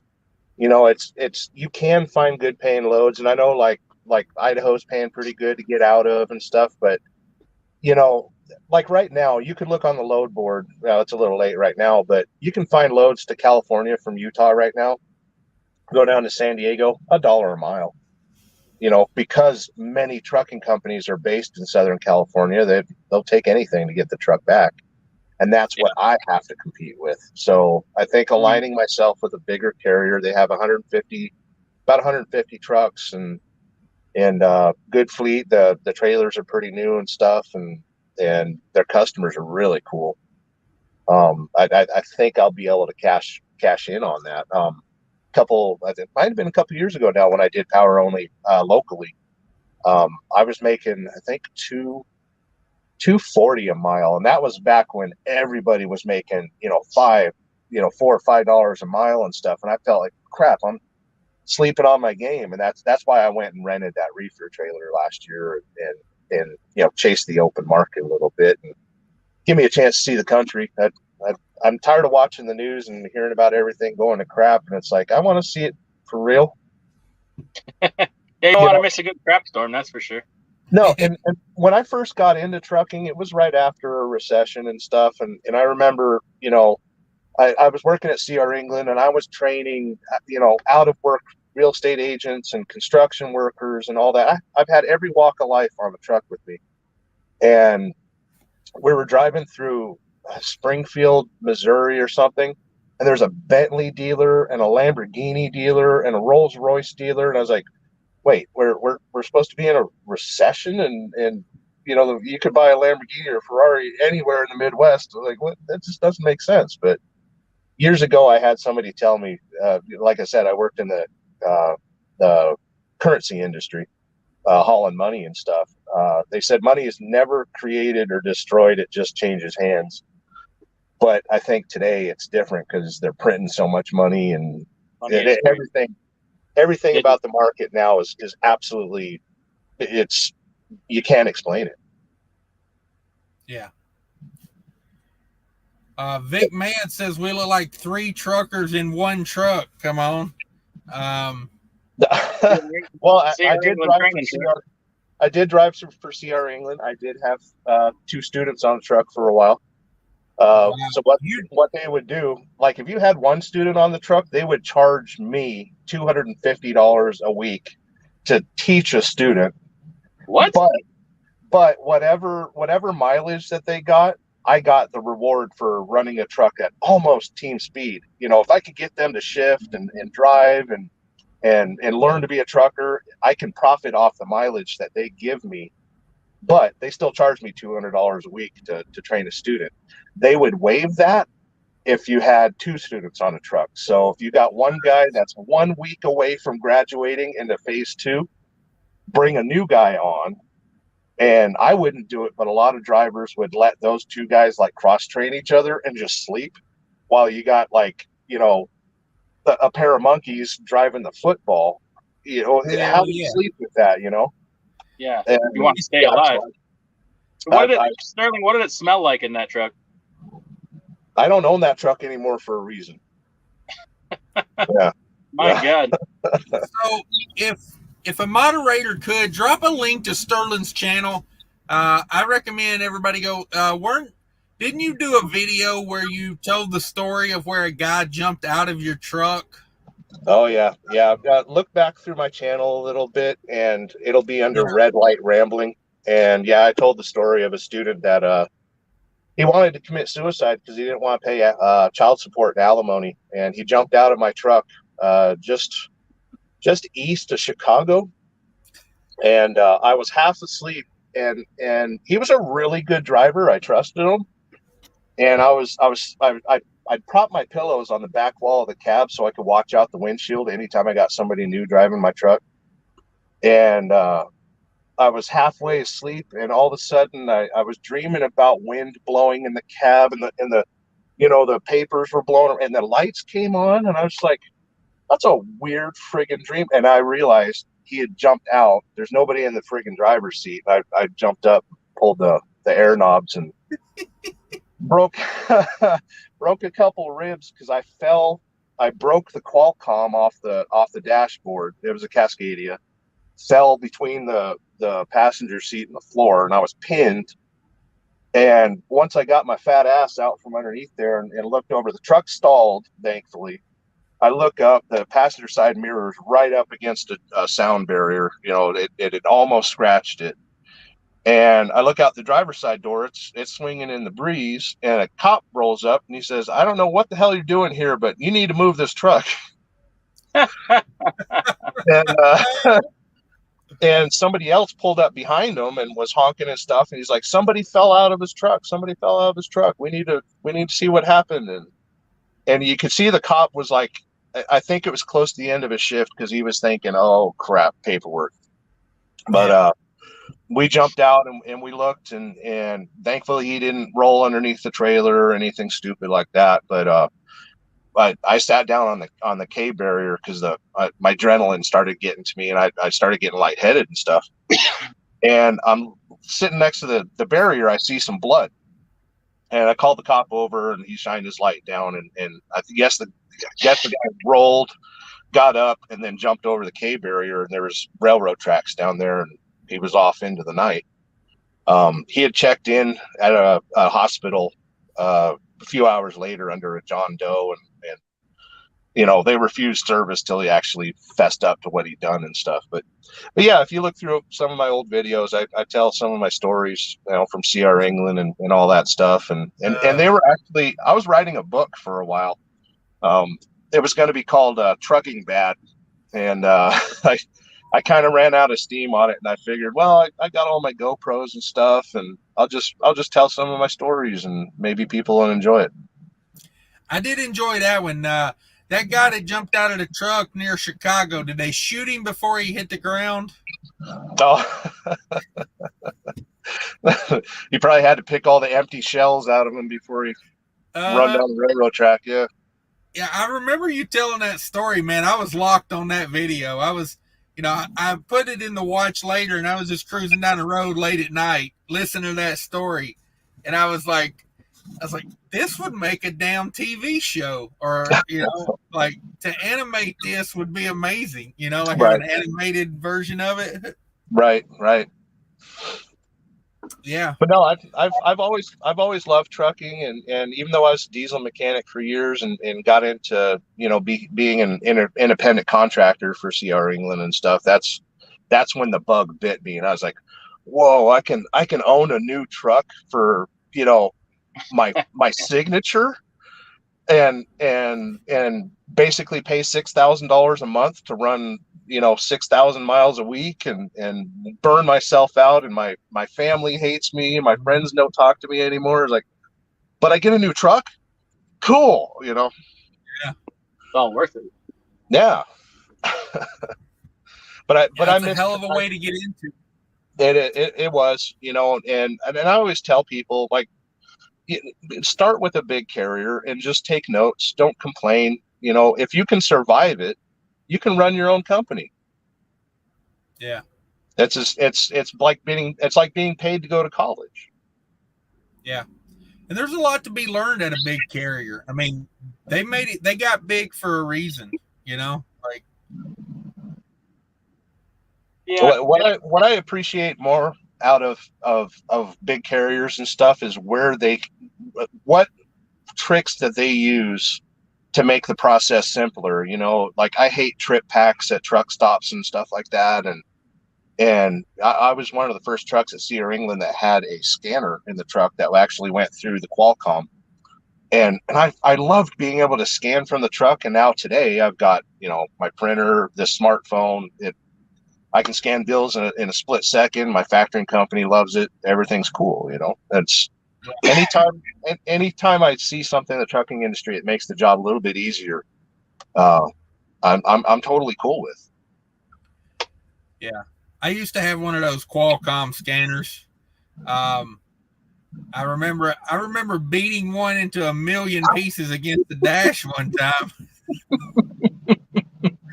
I just wanted to go to bed and it wouldn't scan, man. I told them I dropped it out of the truck and they had to get me a new one. Did you break it trying to photocopy your butt cheeks? Yeah, I couldn't get my junk to go through it. One of those old ringer washers. I've had to replace so many Qualcomms and trucks that drivers just beat the crap out of them out of anger. It's like, you got to blow on it. It's a Nintendo game. You just got to blow on the cartridge. Don't pound it. Don't kick it. Yeah. I smashed one of those one time. wasn't my proudest moment, but I damn sure felt good after I got done with it. I went straight to bed after that. I said, "There you go." You pounded yourself into paper logs. Uh-huh. Let's see. Have a power only. Have a day power only. Yep. It's a good way to be right now, man. Like, if you can get it, So I assume most of their freight's contract, if they're doing drop and hooks and whatnot. So maybe that will save you a little headache down the road, because, some people are going to have to jump out of spot market right now. It's just not there, The most important thing about being an owner operator is flexibility. If you think you can just do the same thing over and over and over again, it's going to bite you. Yep. Yeah, that's true. You gotta be flexible. That's for dang sure. That's why they call you pizza muffins, right? Very pizza muffins in the house. I take com checks. Oh shit. I could pick a com check up with my ass cheeks, I guess, if I had to. You don't want to see what I sign it with. Oh, come on now. What are you doing, DIY? Checking the hockey scores? Reading the comments. I was catching up on the comments. Oh, man. There's a YOLO. Stay safe, mama's boy. Safe trucking, mama's boy. Yeah, no doubt. YOLO's still a thing, I think. George Wilson says, how about a name for a truck line premium rush like the Bike Messenger movie back in 2012? Didn't see that one. I don't remember. Night TV says, holy shit, lately I've been using A to B with my Mudflap app. There you go. Yeah, if you can hook up a good rewards card to that Mudflap, you're gonna kill it right now, because 1 to 2%, like when fuel's $5 a gallon, that's a pretty good rate of return there. Yeah, I know a guy that's got a 6% cash back credit card. He linked to it. 6%. That's like what? It's $5. That's like 30 cents a gallon. Another 30 cents a gallon. Yeah. Wow. That's killing it. Yeah. What do you guys estimate your fuel bill is going to be this year by December? I'm at like 13,000 a week. Oh, brutal.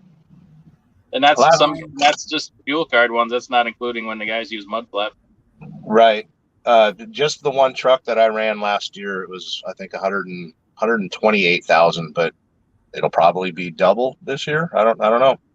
That's just crazy. That's just insane. Yeah, I could see 130, 150 somewhere in there, depending on how much time I take off really is the main factor in that. I almost hit $2,000 on a fuel bill like last weekly recap. I'm really trying to stay under that $2,000 a week, but one of my guys hit $3,400 last week. Oh, damn it, boy! That's a hashtag. That wasn't that dirty Mac driver, was it? No. You mean the Daddy Mac? Yeah. Daddy Mac trucking? Yeah. Dirty Mac. Dirty Mac. Mac and cheese trucking. Oh, there it is. Said that we just had to sound Oh, he doesn't change his name to Mac and Cheese Trucking. He doesn't exist anymore. Right. Oh man. Funny stuff. Yeah, there you go. Okay, I think I just read that one. I've read that one. I'm backtracked too far here. Let me get called back up. CDN Freight Broker. Hey, here's another freight broker. Evening Cash, great to meet you on Sage Live. I will have to watch the replay. Yeah, come on in with the replay. He was on Snore Lord a few days ago. Really awesome dude. DIY was on there too. Yes. Yeah, he's a good guy. He has a lot to teach. People need to listen to him. It's really cool to meet people that the industry hasn't burnt out yet. You know? Yeah. Or people that just they handle it. They just take it in stride, Right. Yeah, it's you kind of gotta learn to live with it. Trucking will get you down if you let it. You gotta learn. I always say trucking don't care about your feelings. No, business don't either. Crackers ate cat food. That's hey. I was the same. It's 2021. That was the hottest thing in 2021. When did we switch to peanut butter? I've been wondering that myself. I don't even remember. Oh boy, I don't know. With both feet says saw recently they found a card skimmer inside a fuel pump. Yeah. That was a pilot somewhere back east. They'd actually popped inside the machine and put the skimmer from the inside out.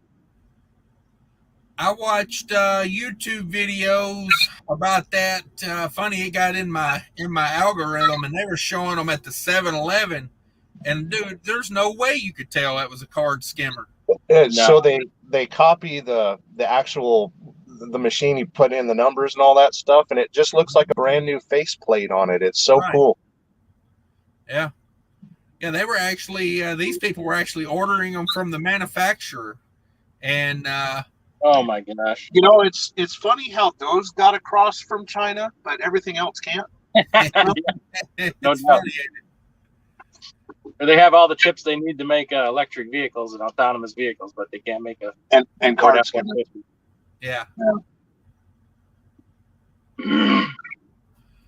Well, my girlfriend works at the Panasonic plant there, Tesla's big gigafactory there in Reno. Just her line is 1 out of 14. They make 380,000 cells in a 24-hour period. That is their production goal. and that's one of 14 lines. They have room for 75, so it seems like they're going all in for electric and stuff. When you say Reno, do you mean Shanghai? Right? Yeah, it's kind of funny. Like we got when a you whole say lot girlfriend, do you mean mail order bride? Well, the Sweet and Sour Sniffles put out, they closed all the brothels and stuff and everything. All these little tattoo shops became massage parlors, and yeah, Reno looks a lot different than what it did 5 years ago. Wow. Damn. Well, can I still buy happiness there? Just outside of town. Yeah. City limits. Yep. Red is as cheap as you can go. Yeah, get you some red diesel if you can. I think it was Asian. They're checking tanks in Nevada and Idaho now. They're looking for dyed fuel. Oh yeah. I heard it's $1,000 fine the first time you get caught, which to me may be worth the risk. Yeah, if you're running hard enough. Let me tell you how long it takes to get that red out of your tanks, though. You would think somebody I know might have accidentally filled up their truck once with it because they weren't paying attention. People say, "Oh, just keep filling your tank." No, you got to let that tank get as low as you possibly can and fill it up. That red will dilute a whole lot of fuel. Dilute a whole lot of damn fuel. So you run it as low as you can, then fill her up over and over again. It's still going to take couple weeks. Yeah, it's amazing. I worked in the propane industry, and the scent that they put in propane to make it odorized, I think it's called ethyl mercaptan. It's 1 gallon of that per 400,000 gallons of LPG. Wow. And it stinks so bad. Yeah. So if I put red diesel in there, my thought was I'd put some purple food coloring in there, dye it purple, and tell them that's diesel number 3. They ain't never heard of that. See, that'd mess them up. It'd take them a while to get around to busting me on that one. That's right. When I was a kid, I used to help out at drag strip, and the guy that was running the car, I was a huge fan of. And his nitromethane, he used to put Jolly Rancher flavoring in it, so the fuel actually smelled like Jolly Ranchers. Nice. Yeah, I think I got to bounce. I got to get up at 3:30. So. All right. Well, I'll let you tomorrow. Appreciate you coming by. Yeah, sorry I didn't bring nothing to the show. I'll try harder next time. That's all right. We'll do it on your channel tomorrow, and I'll be the Ed McMahon of the situation. All right. Bring your glasses. I will. Yeah, right. Hey-oh. I got it. I still got it. Now it's time for the real party. Yeah. What did they say? He wouldn't add nothing to the show. Damn, people. Oh, man. Jackknife TV says, I tell you what, I never thought Minneapolis looked at decent. Then again, I probably wasn't in the right area. Mostly stayed on the Beltway.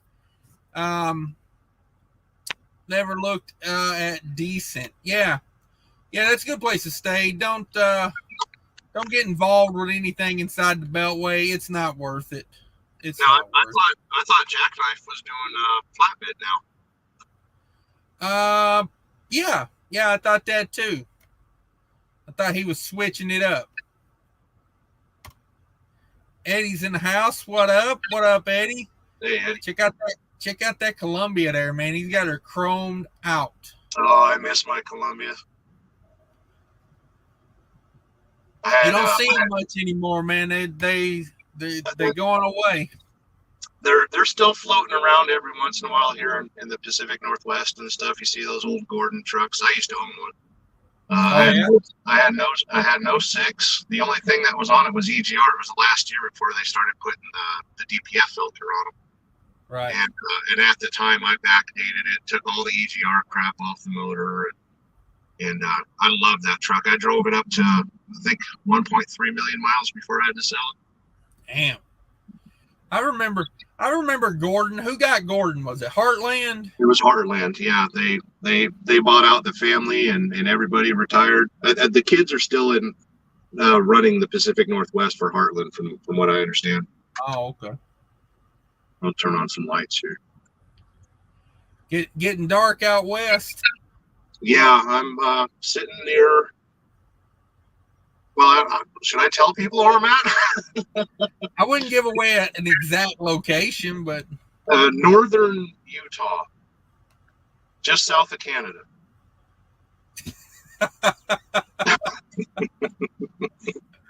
Yeah, I like that. I used to, people, in Minnesota, people always say, "Where are you from?" I say, "That's southern Minnesota." Right next to the beach. Yeah, exactly. Oh man. A buddy of mine was in the region a little bit earlier today. He's doing step deck, and he got out here, I think, yesterday, and woke up this morning, started looking at loads and stuff. The load that he booked last night canceled on him because people want to go on vacation and enjoy the holiday weekend.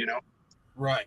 He called on 3 other loads, and the broker called him back on each one and canceled, saying they don't want to load today. Come back on Tuesday. So he wound up deadheading 250 miles north to get a load of fertilizer to get him down to Colorado. But yeah, he's just fighting it. And then on the freeway today, I was going north on the 15. It seems like everyone's going south, to Lake Powell or Vegas or whatever from Utah. That freeway was backed up for 40 miles straight going south. Everyone's hitting the road, the RVs and and all that stuff. Everyone's going out that way. It's beautiful weather out here right now. Yeah. Yeah, I dealt with that today. It was bumper to bumper. As I like to say, it was nuts to butts Right. I got a load out of Pittsburgh today and started heading back to Minnesota with it. And it was misery, dude. I was probably averaging 40 miles an hour coming out of there. Yeah. It's not good for your, I don't care about the hours, I pretty much every time I go home, I do a reset. So I don't worry about hours, but the fuel efficiency and just the mind numbingness of going 40 miles an hour. Yeah. Speaking of mind numbing, I've had to slow my operation down the last couple of months to try to combat the fuel and stuff. And man, that 58 miles an hour, 63 miles an hour here on the West Coast, it's it's brutal, and then I've got prime drivers trying to run me off the road, and it's like, oh man. Yeah, see, I ran the first quarter at 61 miles an hour. Okay. And see, I ran the fourth quarter of last year at 70. I mean, it was saying that. Everything was 70. And then I said, I can't afford that. That got expensive. So I had to bring it back down. I went extreme down to 61. And it paid off fuel-wise, but holy hell, man, every trip just feels like forever. Right. So, yeah, I got a buddy that's testing like 60 right now. And, he's one of those guys. He used to be 72 everywhere he went. And I was too, yeah. It takes a while to get used to it, but it's kind of what we got to do right now, especially these rough-ass roads, man. Whew. I thought they were supposed to do something with infrastructure, but man, we got crock-pot-sized holes out here. Mm-hmm. Yeah, eventually maybe they'll fix some of them. I mean, I went out to Virginia from Minnesota, and it was basically a construction zone the whole way out. So maybe by the end of spring, maybe summer, they'll get some of it fixed. I don't know. I feel like they just tear it up anymore. They don't really rebuild anything. So right. But I always thought they should bring our boys back from war, have them bomb all these bridges and stuff and rebuild them. Because if you look at how beautiful some of the roads in Afghanistan and Iraq are right now, it's like, man, why don't we have infrastructure like that? That I would pay big bucks to see a B-52 carpet bomb like any freeway in Indiana. I would love that. Can we start with the Indiana toll road? Oh, please. Yes. I hate that road. I don't use it anyway. So yeah, can we start with that one?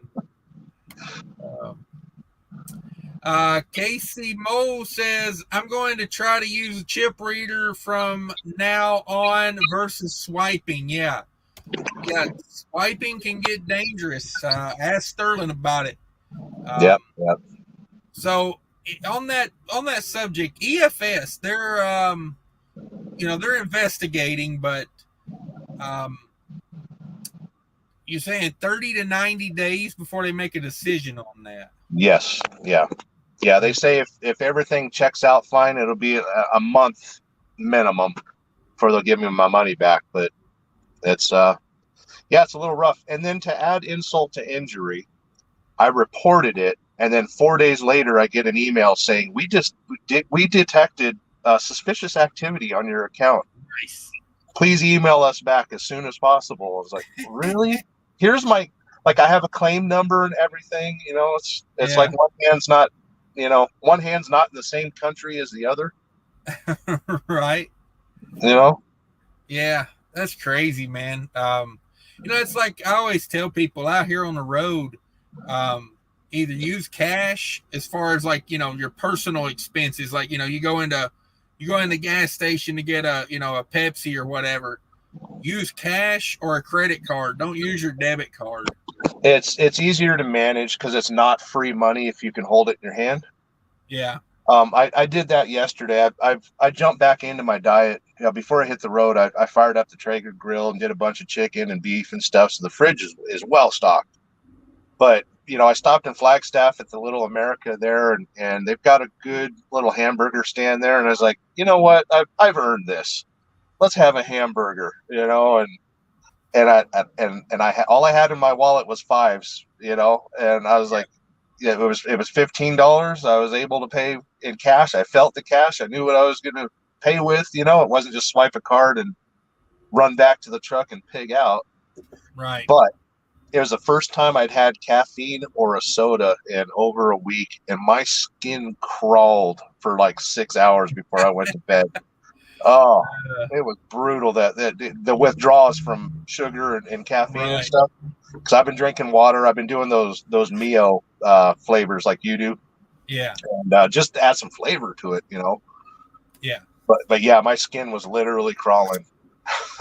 You got to get you a box of green tea, man. I love green tea. Yeah. That's my caffeine anymore. Yeah. I'm not much of a coffee drinker or anything like that. I quit drinking coffee and quit smoking cigarettes many, many years ago. So, and then I got fat. It's usually the way it goes. Yeah. I like coffee, but I'm the type of guy. It's got to be like, I only really do it like when I really need the caffeine from it. Like late at night, I'll stop and get a coffee. But a lot of times, I'm like, if I drink the warm coffee, it kind of makes me awake, then it gets me sleepy. So I don't do much coffee myself. Right. But it's as I was saying, cash or credit cards don't use. I got a buddy that used a debit card at a gas station, and I don't know, maybe he had a situation like you, but they basically wiped him out. They took like $1,000 out of his checking account, and it's hard to get that back out of a checking account. Yeah, I had that happen to me a few years ago. I think it was on the Indiana Tollway. It might have been in Ohio somewhere at one of the little travel plazas. Right. And I went in there and bought, just some gift card or postcards for my daughter and stuff, and a soda, and then all of a sudden Wells Fargo called me up and says, we notice you're in Ohio, but there's charges from Chicago in here, and luckily enough we were able to catch it. Yeah. Yeah, if you do something like that on a credit card, it's not, that fraud protection is a little easier to get taken off. Right. But yeah, definitely got to watch that situation. That Freightliner dealer that I dropped the truck off, they don't accept credit cards anymore. because people cancel Really? them before they pay the bill. Oh man, that's dirty. I'd be in a situation, honestly, in a lot of places like that, because it's like if I'm out on the road, that's usually how I'm going to pay the bill. Yeah. They'd get me a wire transfer for them if they really wanted it. Josh Elson says, just got told today that I couldn't work with a company anymore because they told me $1,500 on a trip, but gave me a rate con of $1,450. I said, why are you changing it? Answer, well, I run it, and said no. Yeah. They told me never to call again. Wasn't my first time. That's a weird one. Yeah. Anytime you're talking to a broker, leave all your negotiations to the email. Don't flirt with a broker. It's email, get your price, lock it in, sign, and go. Yep. It's good advice. Grease says, super sticker for $10. Thank you very much. Thank you very much. This Trucking Life's in the house. What's up? What up? There he is. I got one of his stickers sent in the mail. It's on my toolbox back home. Nice. Yeah. Nice. Let me email that dude, see what he's doing tonight. Yeah, I need to yell at him for complaining to brokers about the price of fuel. They don't care. That's not their business. Yeah, I mean, I get where he's coming from. When you're negotiating, you got to use everything you can. But yeah. Right now, boy, we're in a situation where they just don't care. I don't know what that word is. Sterling just got a tracheotomy. Tracheotomy. There you go. Appreciate that. I'm illiterate. Everybody knows it. I went to public school. I'll blame it on that.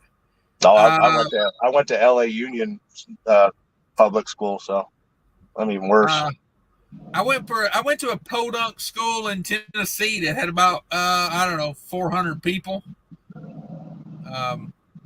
K through 12. Oh, yeah, we was in the woods. They teach you how to skin a buck and run a trout line out there. You know what I mean? Like, yeah, but can you build a still? Oh, I'm sure I could. I just have to go back and look at my notes from school. Let's see. Mac and Cheese Trucking just says Avalanche won 3-2. In case anybody's worried about the Hacky game. If you like dudes, on ice playing with their sticks, bumping sticks. Yeah, bumping sticks and pucking each other. Yeah. Trying to get pucked.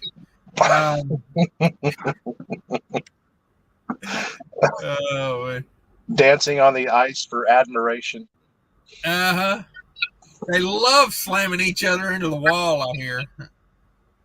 It's very aggressive. As much as I fight traffic and stuff and deal with brokers, I don't want any aggression. No. Forever on the Road says this channel is golden. Thank you, sir. Appreciate you. Mac and Cheese Trucking says DIY, use a towel. No doubt. You know all about the towels. Yep. He's got a fleet of them. Oddly enough, he just takes them from the Petro. Yeah, they just called. They want their towels back. Yeah. They're trying to wet sand a Buick. They need their towel back. They need insulation for the walls in the showers. Come on with it. Jack TV says, all right, Cash, bring the girls out from the back. He's gone now. Yeah, that's how we do. I sent an email to you over there from Verts at the Verts if you want to come in this Trucking Life. Yeah, he's good, dude. Yeah, Columbias are solid trucks. Yeah, if you can find a decent Columbia these days, snatch it up. Snatch it up. You wouldn't believe what I sold mine for.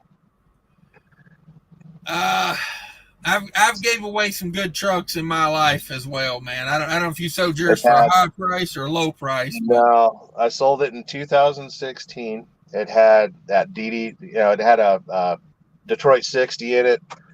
I had a big turbo on it, manifold. It was fully tuned. I changed out the rears, so at 72 miles an hour, it was turning 1,300 RPM. That thing was a runner. Had an APU and everything. To pay for the divorce, I sold it for $7,500. Yeah, I hate myself for that. wow. Yeah. Sometimes you just got to pay for that divorce, though. I mean, Yeah, divorce lawyer was totally cool with it. I mean, he didn't cry at all like I did. Yeah. No, I sold a T600 pretty cheap. I gave that truck away. I was pretty mad about that one, even to today. But whenever I see a good looking one that's got been taken care of, I'm like, yeah, it's probably about what I would have right now. But there's a few still running. There's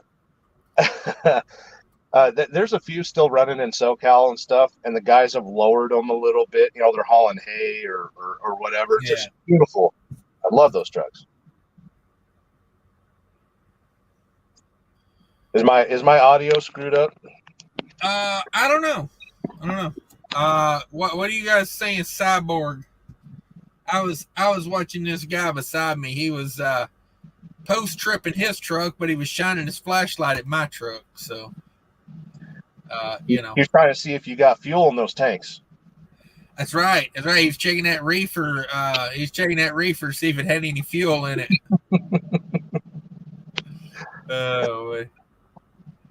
He's probably looking for parts.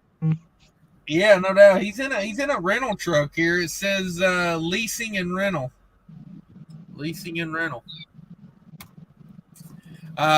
Jackknife TV still doing flatbed. Got a whopping 3,200 pounds of plastic tanks on me. There you go. Good times. And got paid good. Come on with it. And he didn't have to chain it up. I was going down the road one time, and they have those plastic tanks in their like cage trailers. They're like, I don't know if you know what I'm talking about. It's like just basically a big metal cage. And wind got under one of those one time and picked it up, and it rolled across the median and right in front of me. Oh my God! Like a 10,000 gallon water tank or 5,000 gallon water tank just rolled right across the freeway. I was like, ain't nobody gonna believe that one. I didn't have a dash cam at the time. This was years ago. But yeah, it's one of those things. Simply Jim says, I rode through Ogden, Utah, seen the Devils slide and talk about some winding roads. Yep, beautiful country. Yeah, I love running out there when it's not iced over.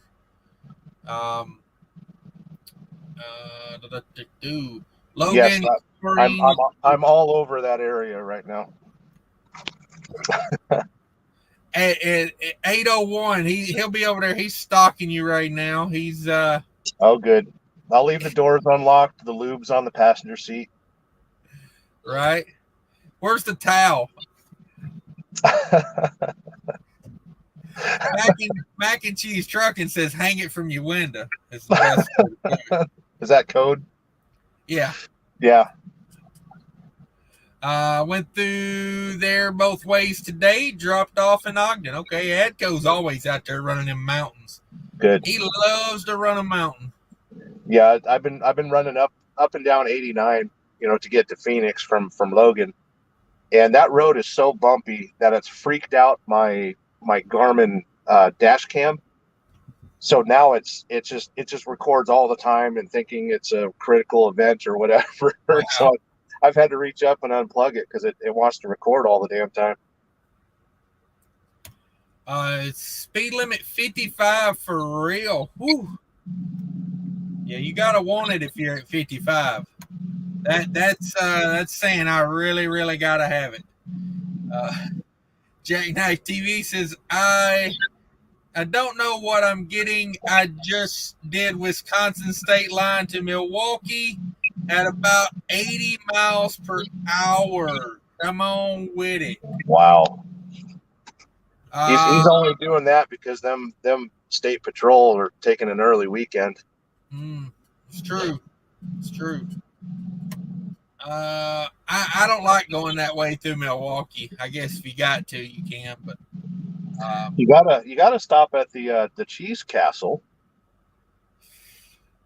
I'm not welcome at the Cheese Castle anymore. At as we refer to it, the incident of 2014. Oh no! I'm no longer wanted at the Cheese Castle. Did you steal one of the cows? Oh man, I'm just saying. I can carry a lot of cheese. George Wilson in the house says, catch you on the flip flop. Yeah, no doubt. Yeah. Appreciate you coming by. There you go, on the way to Salt Lake, almost to Vegas now. Look at him. He is stalking you. Well. Let's see. They already hit Indiana roads. Yeah. Yeah, it feels like they've already bombed the Indiana roads. This is true.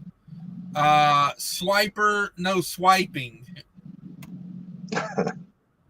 Let's go, Brandon. Yeah, hey, why not, man? That guy's doing a great job. He's doing pretty good for himself. Yeah. I wish I was one of his kids. The only thing I wish that Hunter guy, man, he's got the hookup over there. Oh man.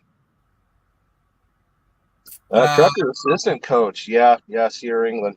They got me. Yeah. But I survived. That's it. That's all that matters. That's all that matters. Now, did you have one of those where they put the bunk over the driver's seat? Did you have one of those trucks? No, and I kind of want to stop by and see what that's about. Have you actually seen one? I have not. I've seen it in a YouTube video. I've seen a guy. I can't remember his name. I used to watch him. He went to Prime. Okay. Yeah, I keep meaning to ask about that because I know you have a little shelf that you built up there where you're kind of trying to do that. Yeah, I put a microwave up there, not a human being, but right.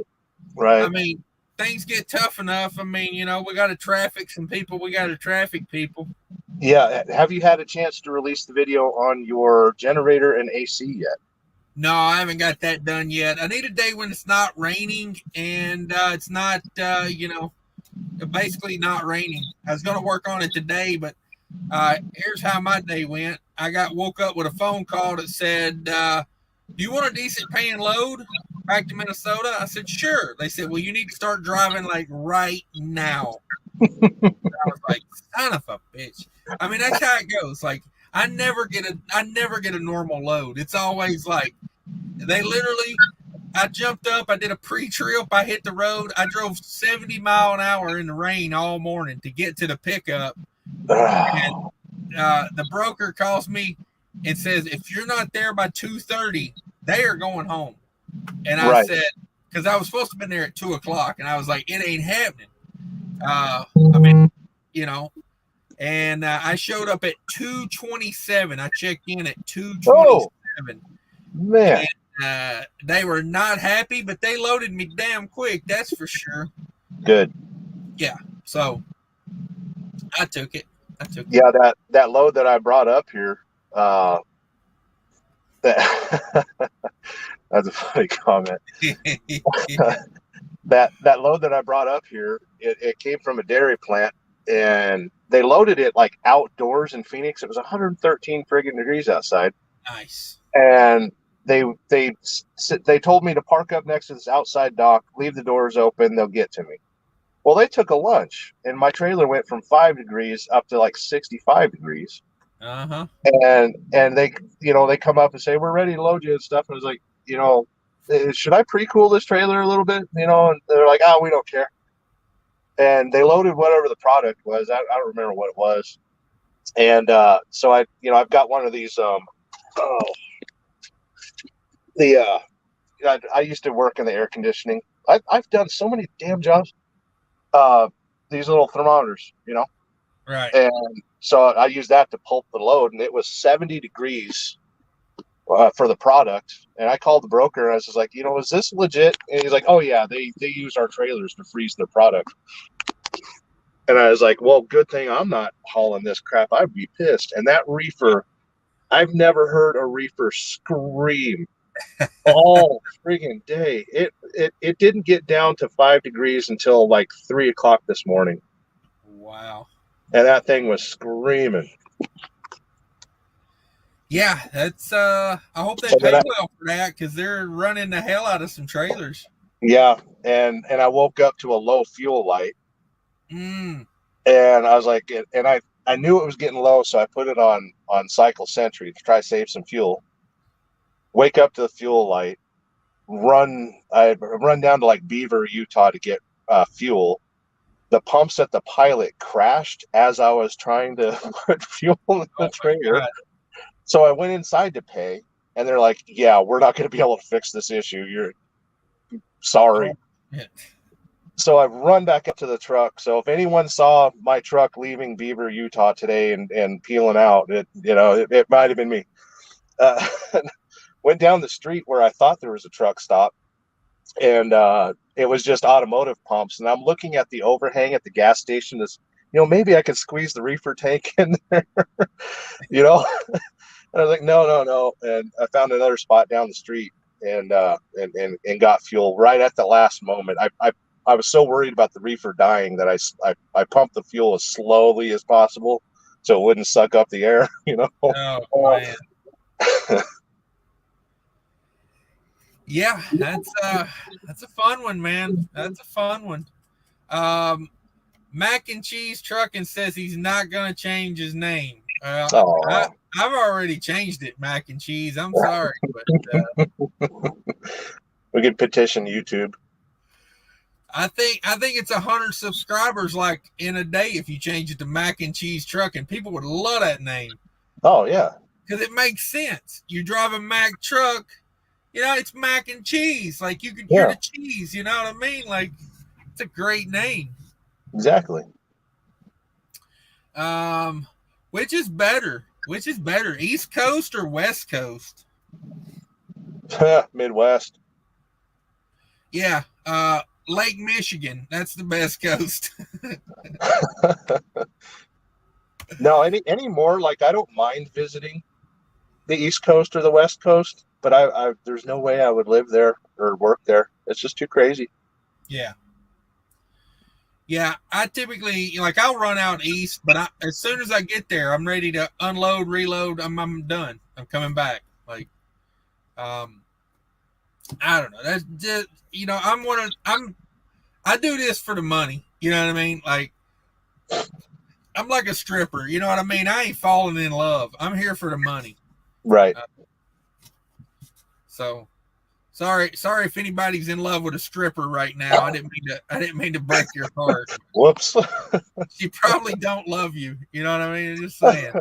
She might like you, but she don't love you. Let's see. You just lost subscribers in Indiana, Nevada, and Southern California. You saying all my Gary, Indiana people are out? No. Don't forget about West Memphis too. Oh my goodness. If you like C-section scars, can I introduce you to Gary, Indiana?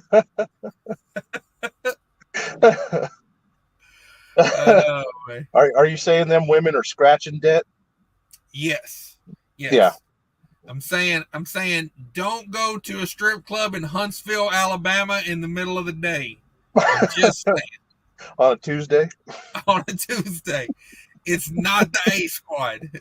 It's not the A squad. You know what's wrong when she's not using the stripper pole, she's using the mop handle.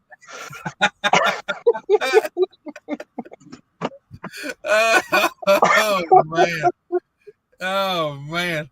Yeah, it's not the A squad, it's not the B squad, it's the C squad. because you're going to see things you wish you didn't see. Yeah. Oh, me.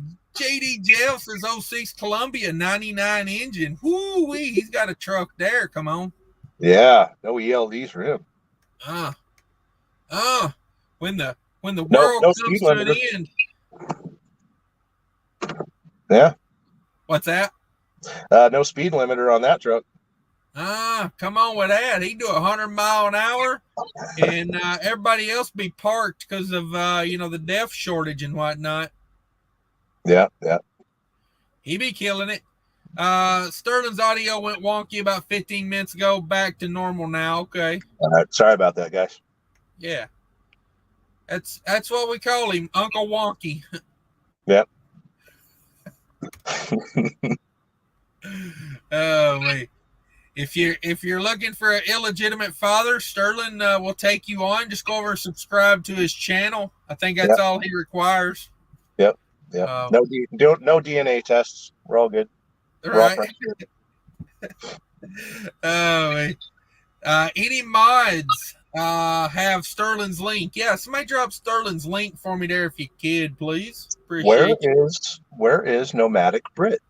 That's what I was fixing to say. What's he doing? He was at the house yesterday. He's probably 10 sheets to the wind. You know how those British people love their alcohol.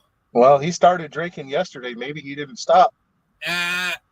He's probably passed out in the yard. He's in Georgia now. It's like when you move to Georgia, you got to abide by certain rules. And passing out in the yard once a year is a rule down there. Like, I think to stay in the homeowners association, you got to pass out in the line once a year. Yeah, they'd pull his green card if he didn't wake up next to a Maytag in the front yard. Passed out in front seat of the Camaro on blocks. He's an El Camino guy. Come on. Oh man. Simply Jim says, take care, fellas. I appreciate your advice. Can't wait to get the CDL and go on the road. There you go. Quick question for everybody. Is it CDLs or CDL? Is there an S on there or no S? No S for me. Commercial driver license. It's not a licenses? No. You don't get two of them? Yeah, well, it depends on what company you drive for. Oh, come on with it. Can I get a fresh logbook? We can't run multiple logbooks anymore, but you can have multiple driver's license. Right. Yeah. Grease says, y'all need to have a great weekend, guys. Y'all deserve it. Yeah, thank you very much. So I got a buddy that used to work at one of those West Chicago outfits.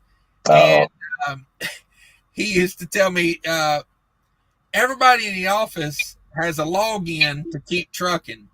They got their own setup. Whether they got a CDL or not, they got a login. And he said, you run out of hours, you pull over, you call them. Now, get this, he was leasing a truck from them. They charge him $50 for a new logbook. Oh. So, or a new shift, rather, I should say. So he calls in, they say, okay, $50, we'll get you a new shift. Yeah. So they take his hours and they put it on one of the office staff and they give him a clean logbook. Yeah. If anyone pulls you over, your name's Bertha. Mm-hmm. Yeah. He was like, they were like, just so you know, your co-driver's name is Jeff. Right.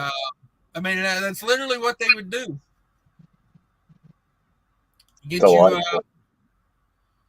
you a fresh shift. Simply Jim says, do most owners frown upon marijuana use? I'm cool with it. I just can't do it myself. I'm about selling it, I don't get high on my own supply over here, rule number one. But I don't know, what are you looking for? Are you looking for some, Bobby Brown? You looking for some fresh green, sticky icky? Hell, I got multiple choices. Now, if he's talking about, you know, getting on with the company and stuff like that, it's you can't. You got to be as clean as you just come out of church. Mm-hmm. Yeah. Yeah. The truck stop seems like a lot of people are pretty cool with it these days, though. I've been smelling a lot of it. Yeah. Dude, I was sitting at a door at a Cisco a couple months ago, and like literally, it was like rolling out dude's window. Like he making no bones about it. Yeah. Like I was like, damn, right here at a customer, like 3 doors down from the damn receiving office, just blowing smoke out that truck. Yeah. Yeah. So I don't know. They seem to be cool with it. They seem to I be cool remember with it. when I worked at FedEx a few years ago, you know, we all had to walk through the same little metal detector and stuff. And you could always tell who was the ones loading trailers and who was, you know, pulling trailers. All right. You get trapped in that little turnstile with somebody that went out in a panic on their lunch break to smoke everything they had in their car and then hurry up back to work. It was brutal. You get a contact high just by following them. Hey, sometimes you got to do a bong rip on a 15-minute break. I'm just saying. Like, Yeah.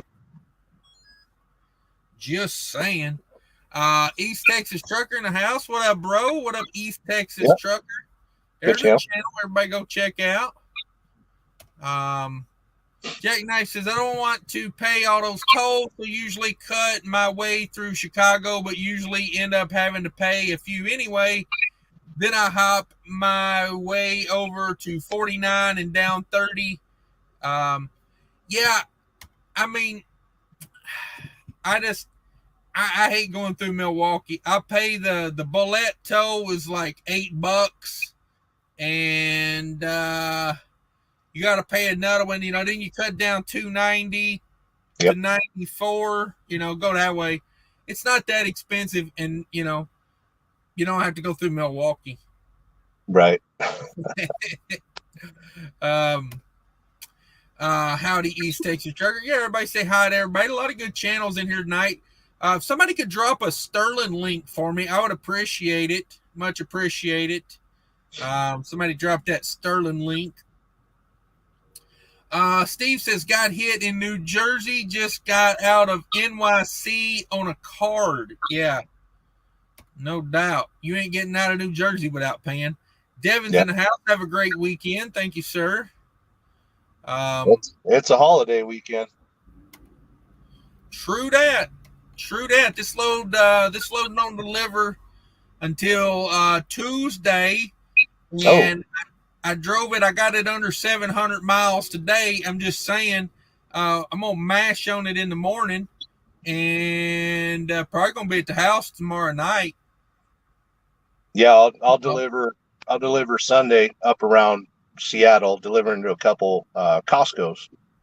Then I got a reload going back here. I'm going to drop that. They've got a preload waiting for me to get back to Tracy, California, and I'll run out of hours in Tracy probably by Tuesday or Wednesday.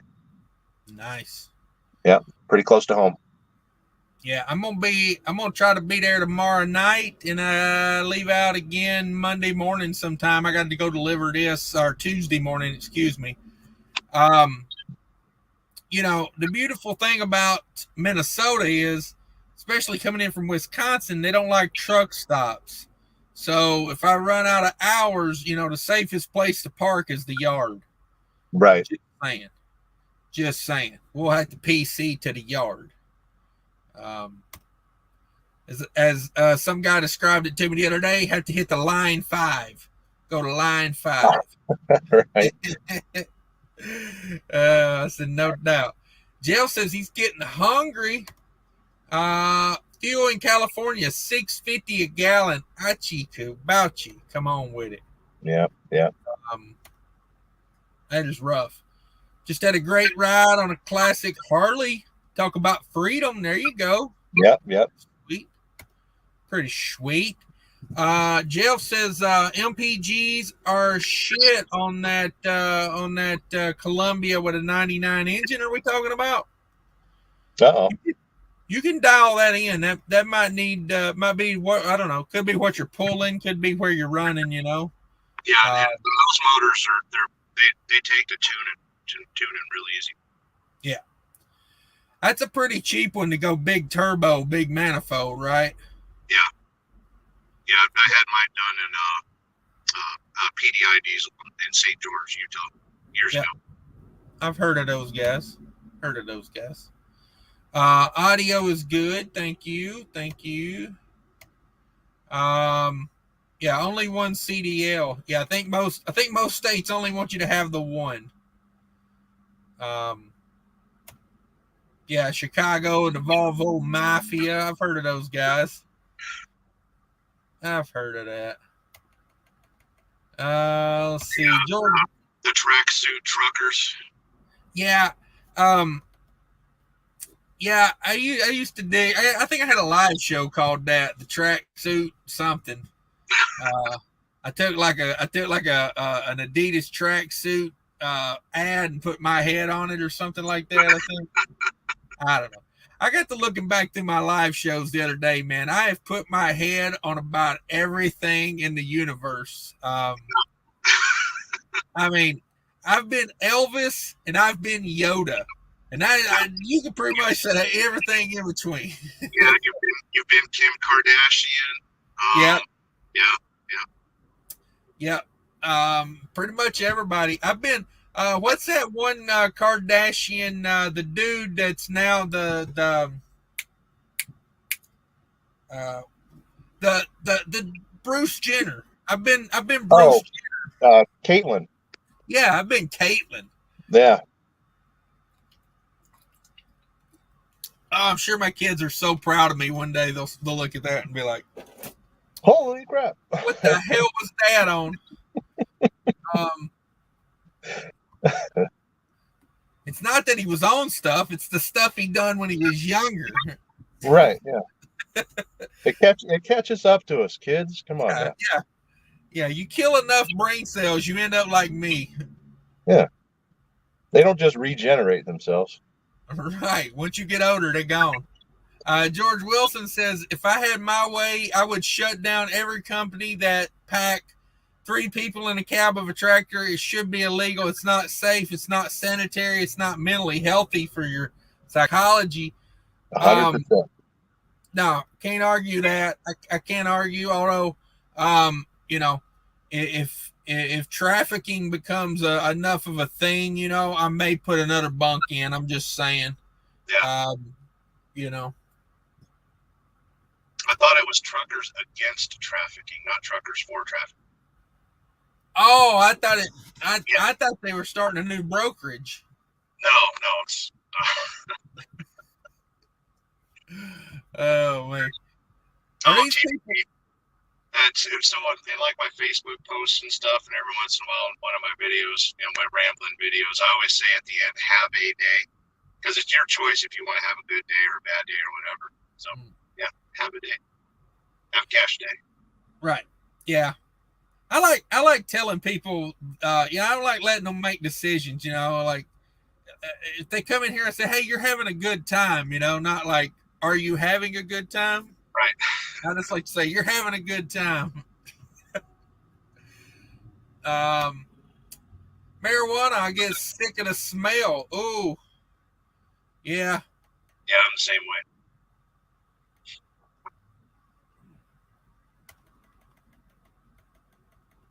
How many people we got in the house? 87 people. So I haven't scared off enough people. I'm assuming that you're going to have 87 new subscribers if somebody will drop that link for me so everybody can run over to Stern. And there you go. With both feet has dropped it. There it is. Thank you, sir. Yeah. Thank you, sir. Yeah. Thank you.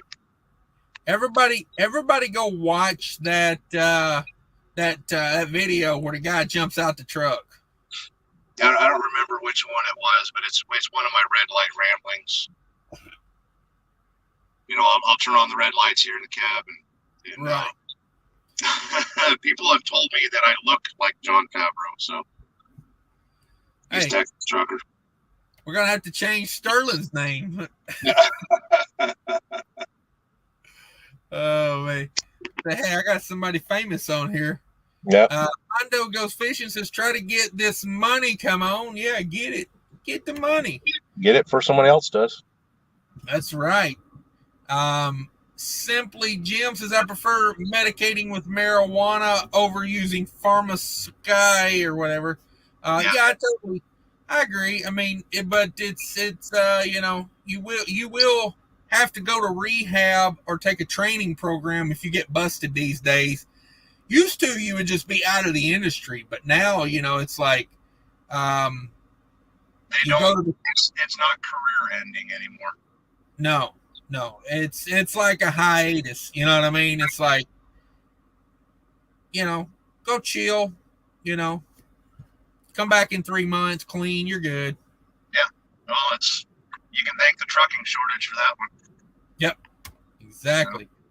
Kevin James says, why DOT physical requires a urine sample if it's supposedly not reported to the FMCSA as a drug test? A DOT physical does not require a urine sample for drug testing. You have to be in a clearinghouse, or you have to be tested in some manner, but your DOT physical doesn't require a drug test. For me, it required a urine test because they're looking for diabetes, I guess.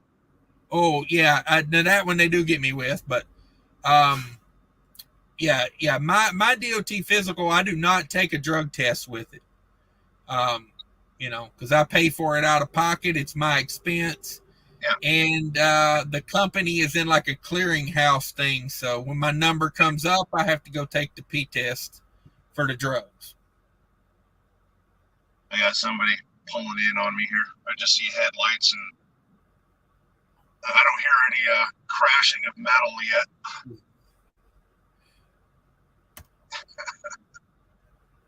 I'll see. Simply Jim says, FMCSA, I'm in VA where it's legal for recreational use, so I assumed it would be okay as long as it's not done while on the road. No. They do not care if it's recreational or not. If you cannot pass a test, you are going to not be able to operate a commercial vehicle. Right. Careful with the CBD oils as well. Yeah, I remember commenting on that on one of your lives a while back about the CBD oils. I made sure that my doctor approved it and signed off on it. Yeah. Make absolutely sure there is no THC in it at all. Yeah. Yeah, don't buy it at the Flying J out of the clearance bin. Just saying. Simply Jim says, I don't know you had to go through a physical to get your CDL. Oh, yeah. You got to have that physical registered with your state for your CDL to be legitimate.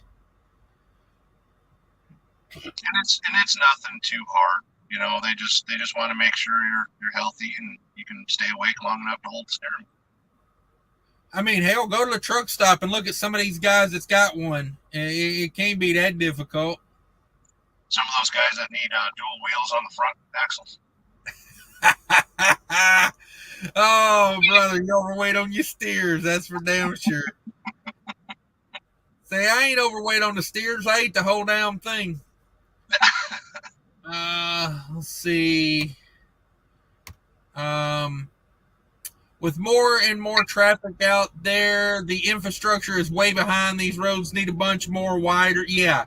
Yeah, exactly. Like, that's one thing I noticed about Utah is the lanes are real skinny. Like, you really, really got to keep it in the lanes. If you plan to lane for a second, you're making the Mormons upset. That is for sure. 3 people in the cab is sanitary. If there's a hole in the floor, come on with it. You just roll down the window and stick it right on out there. That's what I always say. Right in the wind. Need to make a shirt. I need to make a shirt that says that. Just step 1, roll down the window. Step 2, hang your ass out the window. And step 3, wipe. and wipe it. There's Sterling's link. Everybody click on Sterling's link. Go over there, show him some support. He's been great to come in and entertain us tonight, tell us stories. A lot of experience, a lot to learn over there. Chapelik says bugs in Minnesota is no joke. Let me tell you, there's 10,000 lakes and they're all infested with mosquitoes. I'm just saying. Oh, while my truck was in the shop, I noticed my toolbox on the side of my frame, the little T handle was turned and open. And I was like, wait a second. So I open up that toolbox and I got a few things in there, my bungee cords and stuff for chaining up in the winter and all that stuff. And they stole 3 bottles of my good washer fluid I got from Walmart. Oh, those bastards. Bastards. Yeah. I'll tell you what the tourism board won't tell you. Those mosquitoes are hell in Minnesota, man. They are big and they are out to get you. Yeah, there you go. Thanks for dropping Sterling's link. I appreciate that, dude. Yeah. Steve says thank you for the link. Yeah, everybody go over there, click that link. No A squad. Yeah, at the strip club in the middle of the day, definitely not an A squad. Nope. For damn sure. Grace in the house says, I just subscribed to Sterling's link. Thank you very much. I do appreciate that. Yeah. Appreciate 80 people hanging out with us till almost 11 o'clock at night in the central time zone. Smash that like button for me if you could. I'd much appreciate it. Mac and Cheese Trucking says, let's go fishing. Let's go fishing. Yeah, get eat up by mosquitoes. Sounds wonderful. Well, he does ice fishing, so you don't have to worry about mosquitoes. Oh, okay. Yeah, I guess. Yeah. I'm not gonna go sit on a frozen lake though. It's not. Doesn't do it for me. Newsflash: Sterling throws trainees out the truck. That's why I know I'm owner operator now. I don't get along well with others. Yeah, that's true. Maybe let me be a little objective here. That guy say something cross and you step 1, open door. Step 2, throw him out the door. Step 3, report it to the police. Yeah. Yeah. Say, y'all ain't gonna believe this. He jumped straight out this truck. I tried to stop him. I really did. Yeah, I can see it now. Oh, man. I tell you, man, being a trainer is rough business, man. Like, I really enjoyed it. I survived 40 people, and wow. maybe 10 of them were worth anything. Maybe 3 of them are still in the industry. Yeah, that seems about right. Yeah. I would say of the 3 people that I tried to train, none of them are even in this country anymore. Oh, smart. Yeah. Well, I don't know. Does a shallow grave in New Mexico count? Whoops. Just kidding. I mean, I'm not smart enough to throw them out the door going down the road like Sterling is, No. I wait till they step between the truck and trailer to pee, and I hit them with a shovel.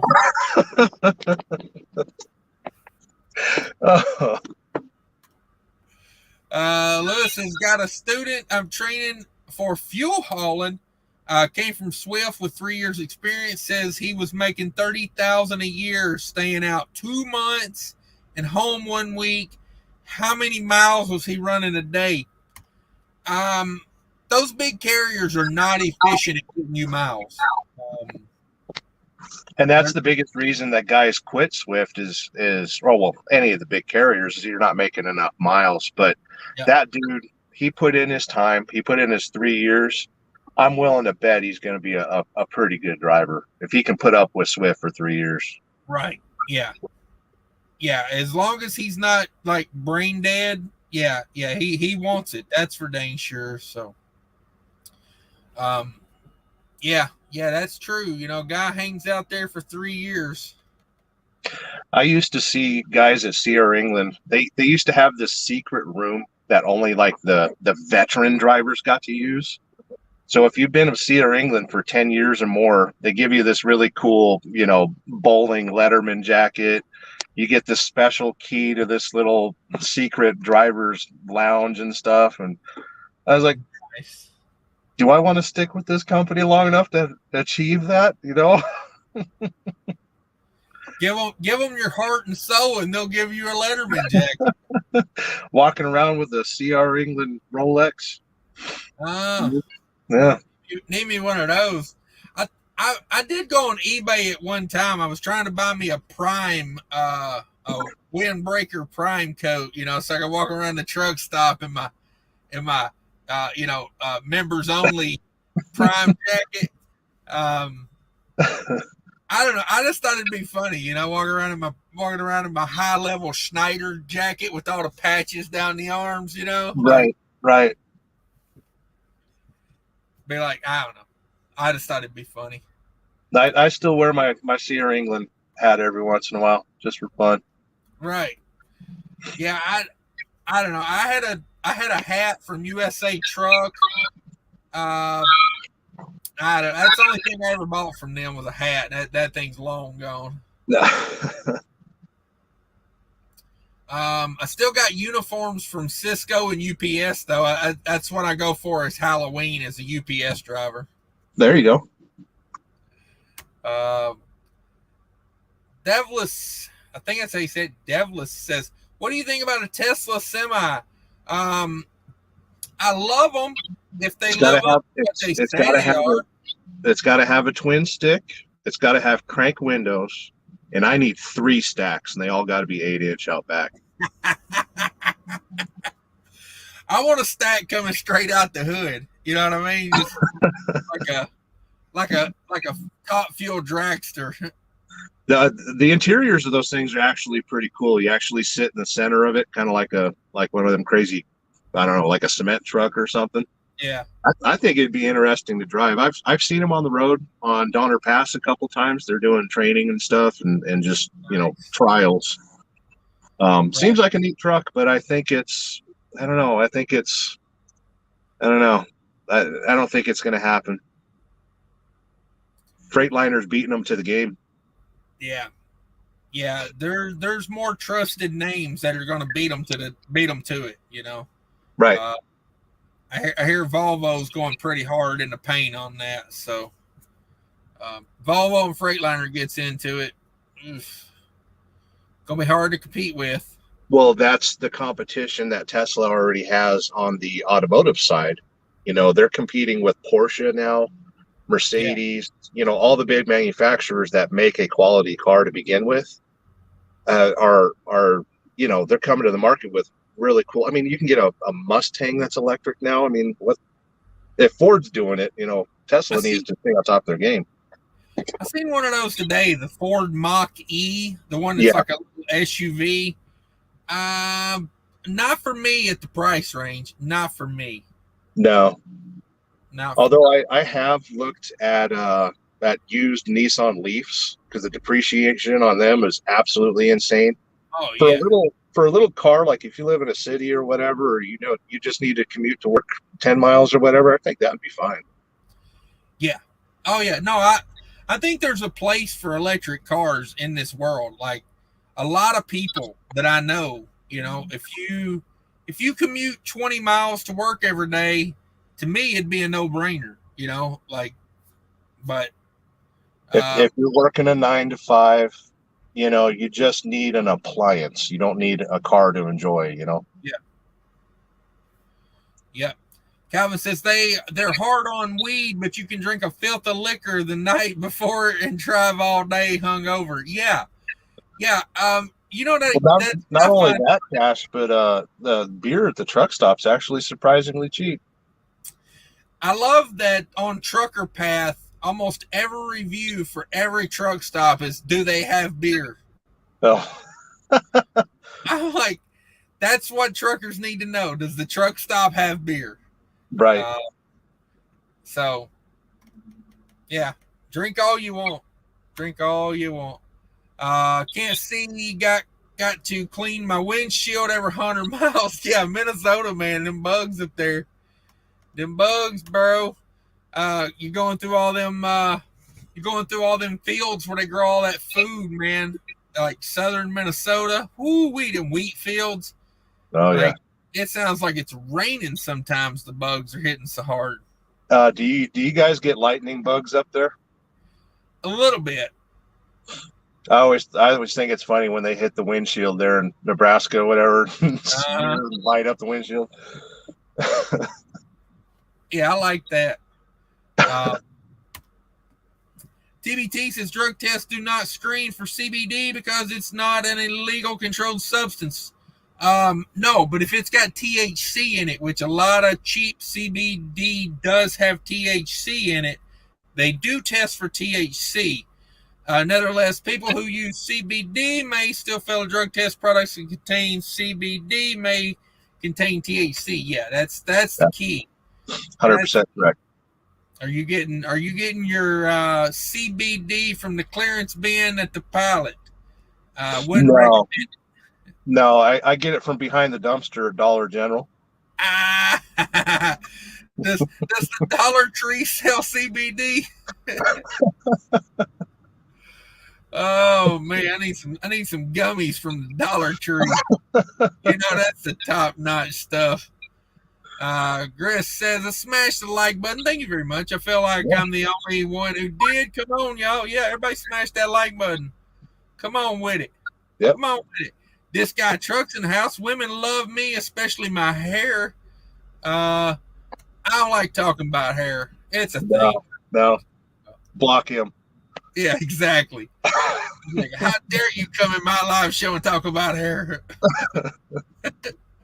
Yeah, TBT smashed the like button 2 hours ago, man. He been in here for a minute.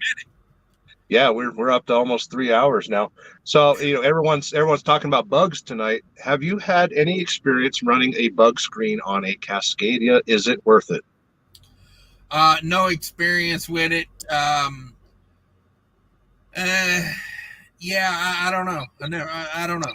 I've got one. I haven't installed it yet, but the next time I get home, I'll stick the nose of the truck in the shop and get it installed. The truck doesn't fit in the shop. It's 3 inches. Even with my airbags dumped, it's 3 inches too tall. That's what she said. Yeah. E6 Church says, I've noticed you get a lot less bugs on a more curved, non-straight up windshield. Oh, that's for sure. Yeah. That's for sure. My T600, man, we used to murk bugs all day with that because it's got a very flat windshield. I did have a bug screen on that truck, and it made a real difference on that truck. But okay. With a Cascadia, I don't know. You don't see a lot of Cascadias. Were you able to see the numbers for removing the wing mirrors off the front of your truck? What's did that? It make a difference? Because you took the hood mirrors off your truck, right? Did it help with fuel mileage? Oh, on the Cascadia? Yeah. No, they're still on there. I folded them down. Okay. And I ran like that for, I don't know, like a month. And I didn't notice anything. I popped them back up because there's certain situations where that right side, it is nice to have that one. So yeah, I drive by those mirrors all the time. So I sit so low in the seat, and it's nice to just look at the mirrors instead of turn my whole head. Yeah. Yeah, I really don't use them unless, like, it's a really, I don't know. I use them to judge space, like when I'm making a right turn. So, yeah, I ended up just bringing it back up. The right one's good for blindside backing too. Yeah. Yeah, so I figured I didn't see any change in fuel mileage, so I said, let's pop them back up. Let's just use them. Mac and Cheese Trucking says troll. He's getting trolled, apparently. East Texas Trucker, 1 year at Swift gave me emotional damage. Emotional damage. Yeah, I bet, man. I bet. Let's see. That one guy says I started at Swift. Got to start somewhere. Yeah. Yep, very good. You know, I think it's good to stick with it too, because it kind of teaches you, you know, like a good way of what trucking's going to be. There's going to be a lot of horrible days that you're just going to have to knuckle under and take it. You know, I started at USA Truck, and I can tell you in the first year, there was probably 30 days where I just wanted to, you know, burn the truck and walk away. Or put it in the river. Put it in the river. Exactly. This guy's name is Swift Fired Me. That troll is elite or big a-hole trucker. Okay. Yeah, I mean, I don't care. What is somebody really getting out of that? You know, creating a name that's another channel. You're actually promoting the wrong channel, I think. Whatever. Yeah. I don't acknowledge it as a troll. I just keep the show rolling. I don't care. JK says waiting the traffic out in Eugene, heading home north of Seattle. Don't deliver till Tuesday. Have a great holiday. Yeah, I had a buddy of mine that was got to go through Chicago. I told him, I said, if you ain't got to be there and you ain't trying to get home, I would just shut it down and wait for the night. Yeah. You know, because he's not going home. He's staying out for the weekend. I said, I would shut it down, get an 8-hour break or, 10-hour break, get up about, midnight, run that joker through there about midnight.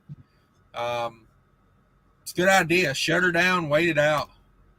Jerome Jones, does throwing bomb in the lake count as fishing? Yes, it does. Sure does. Yep. I don't, I'm one of those guys. Back when I had my property maintenance business, I used to tell my employees, I don't want to hear the labor. I just want to see the baby. So, whatever gets the results done, however you need to do it, I'm cool with it. Just as long as the result ends the way I want it to. Yeah, exactly. And not only that, but throwing a bomb in the lake is considered catch and release. Oh, come on with it. Yeah. Swift, best in class. Hey, that's what they say. Yeah. That's what they say. Can you fish with dynamite on a frozen lake? Mac and cheese trucking. Let me know. Takes 2 tries. Okay. Oh, JD Jail says 1,000,000 miles, no breakdown guarantee. Come on with it. Yeah, when you got a Columbia, you pretty much got trucking by the short and curlies, I say. Headed to Glide, Oregon. It's near Eugene. Okay. Yep. Have no idea about that area out there. That's beautiful. Oh, I'm sure it is. I just don't run that area much. Just don't get out there. The problem with that market is you might be able to get to like Portland or Redmond or whatever, but getting loads coming out of that area is quite difficult. Right. Yeah. Anytime you're at the edge of the run, it's hard to get out of there sometimes. It's it's just the way it is. Swift fired me. Has anyone ever delivered to a Job Corps center? I actually have. I've delivered when I was pulling step deck, I delivered drywall. There you go. Yeah. There you go. What's a Job Corps center? Is that where they teach you how to do stuff? It's somewhere between a trade school and jail. Oh, okay. Yeah.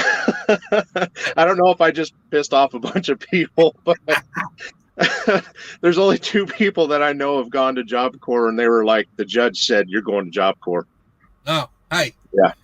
It's good. It's good. People need a trade, man. People need to learn a trade. They need a trade so bad now. It's a shame to see these kids that are so lost. I'm talking to this one guy about the carburetor on my car, and he's like, a carburetor? Right. How old's your car? Well, that's that's where the money's at right now. Like, go spend $250,000 to go to college, or go learn to be a plumber or electrician, or and I almost, because you seen that I got that shop and stuff, and I remember when I was on that live that I showed you the shop and my internet crapped out, and you were asking, what if the subscribers showed up to your shop? What's your hourly? Right. To be honest, my hourly would be $500 an hour, but you get your truck that day. Right. Yeah, you wouldn't take on 50 million people and just leave us all waiting? No. Okay. That Freightliner dealer back home though was playing some nasty games. My friend that's got he's a FedEx contractor. He's got 15 trucks in his fleet. 3 of them are down right now, 6 months waiting for a 1 box. He had 1 truck that he bought used. It was a good truck. It was an old, it was a JB Hunt Cascadia. JB Hunt uses a lot of their trucks there in Reno to pull the batteries from Reno down to the Tesla factory in California. And they come back empty all the time. So they're going down Donner loaded and coming back empty. The trucks barely have any use on them. He had that truck on the road for 1 week. The 1 box went out and they, it's just been sitting. Right. Crazy, man. And he's not a big carrier, and they kind of got him by the short hairs because he buys his trucks from them and all that stuff. So he doesn't want to raise too much of a stink. It's a terrible game. There ain't much you can do with it in that situation. Like you say, they got you. MF and Trucking Mark says members Prime jacket. Yeah, if I can find one of those on eBay, I'm gonna have me one of them some bitches. I promise. If anybody used to work for Prime out there and you wanna hit me up an email, I cash app you for it. Yeah, no doubt. Maybe it'll get popular like the Levi's and stuff. Oh yeah, I mean I would only wear it on special occasions. Like. Well, you go out bowling or take the wife out. Oh yeah. Only on like anniversaries and birthdays. Right. But I'd pull into the Prime terminal and just walk in like I own the damn place.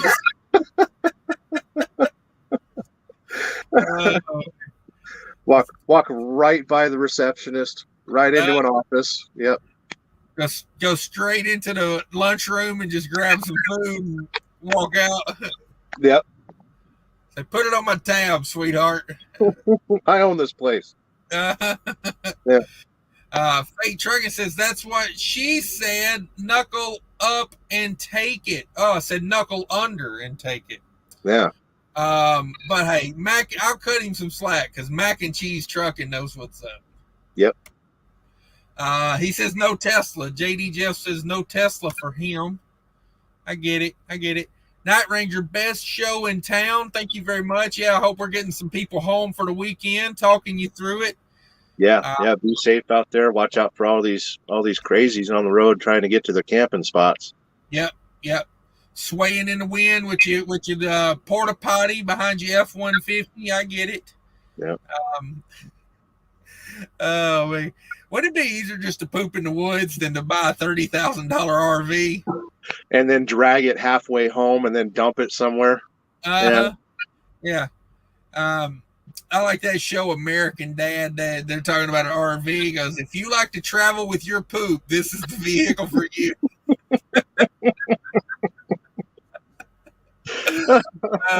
Man. Love that stuff. Jerome Jones is out. I'm a truck driver, and I don't even poop in my truck. I mean, and you go home, you pay $70,000 for an RV to poop in? Yeah. Come on now. Yeah. No, I mean, half the fun of camping is, pooping in the woods. Like, yeah. Watching for mountain lions and brown trout. Exactly. Sharpen you a stick. That way, when you squat down, you can defend yourself. Exactly. I don't know. They're missing out on a lot of fun. I'm just thinking. Yeah, the hard part's playing dead when you're drop trout. Well, I got a little confused the other day, between mosquitoes and bears because I tried to grab a bear and smush him against the wall, but then when I saw a mosquito, I tried to play dead. Yeah, you got it backwards. Yeah, it didn't work out well either time.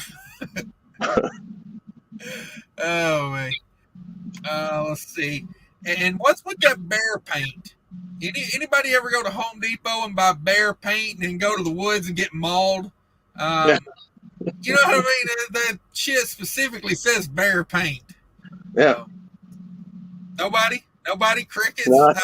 Let me scratch that one off the stand-up comedy list real quick. Crickets.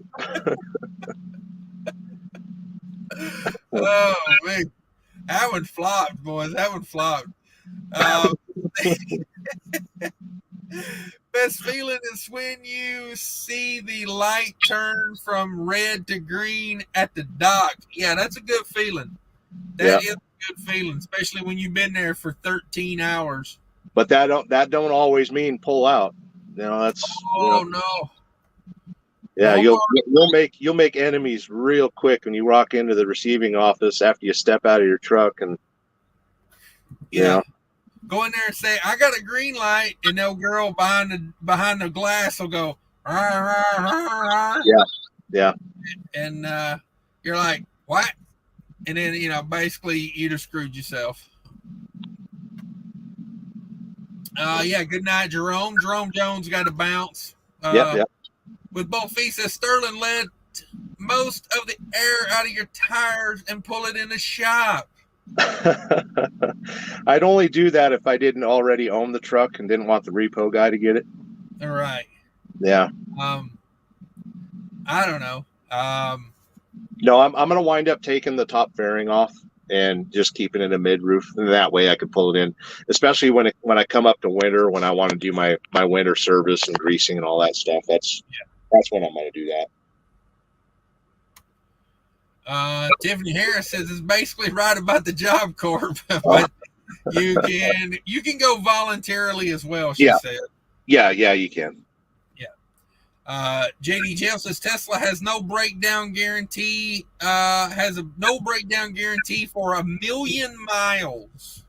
There's got to be some fine print on that, because like my computer at home doesn't break down, but I still get updates and all that stuff. And basically, a Tesla, you're going to be driving a computer everywhere. How does that work when I roll down the window and put it in the river? Right. Is that going to be a bad thing? Well, it's self-driving, so it won't let you put it in the river.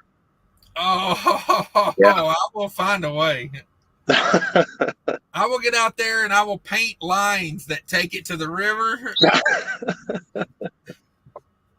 And then I'll back it up and we'll come back and we'll try it again. That's some bitch. It's going to go in the river.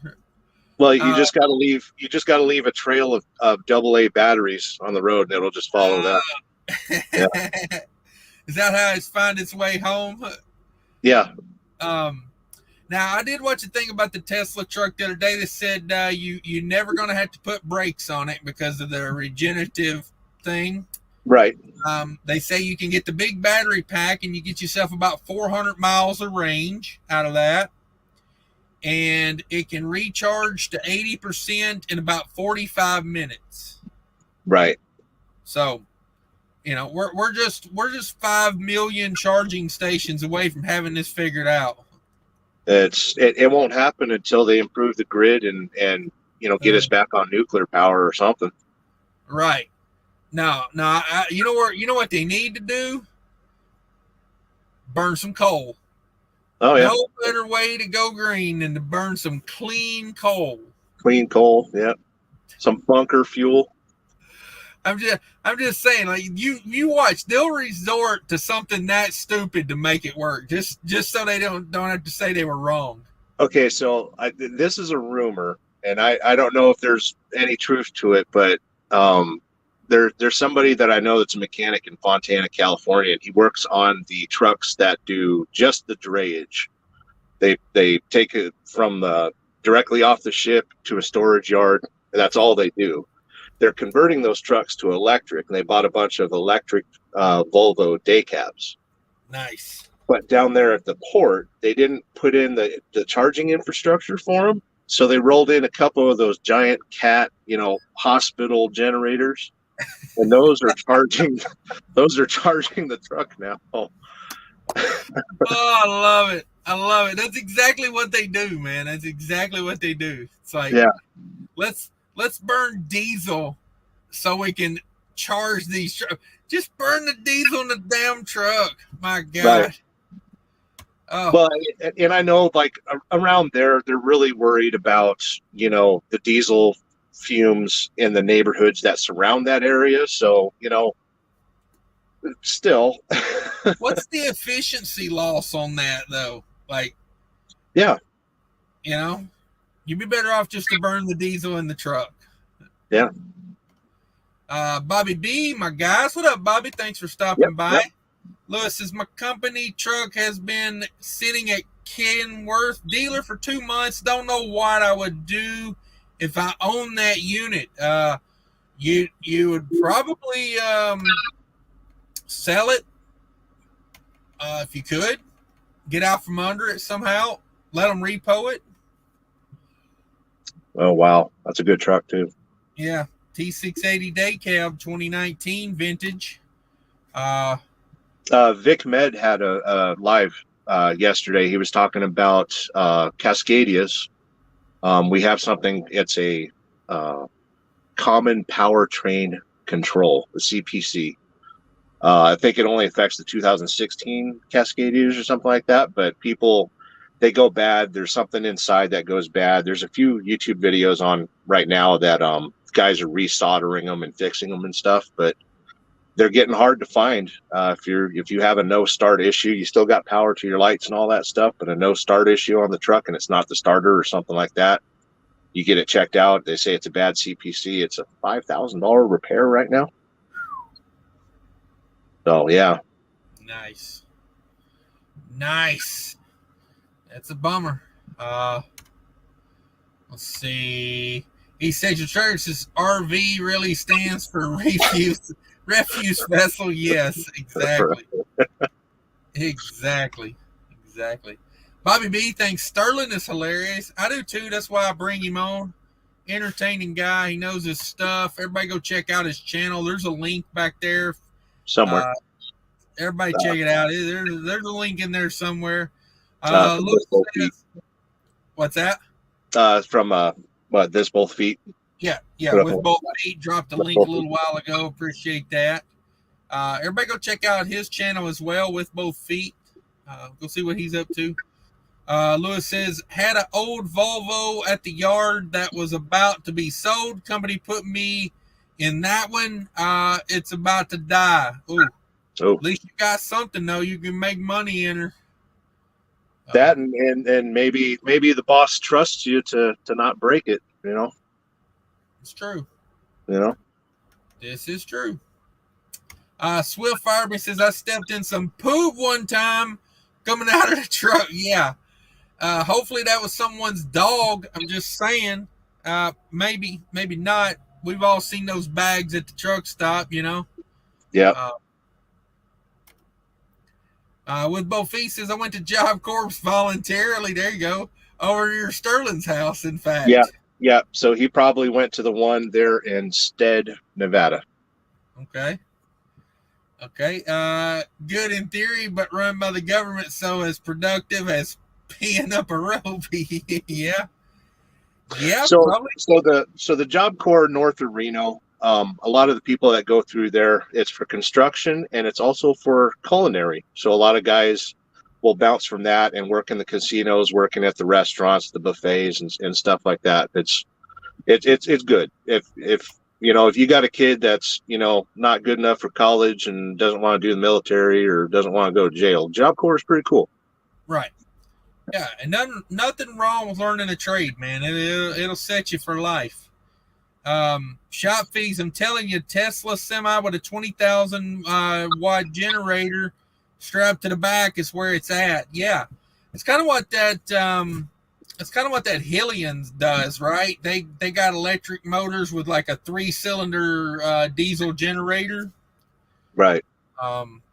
Yeah, they're already working on that one. That one guy says, when I see an electronic car, I pull out and roll coal. Come on. Yeah, no doubt.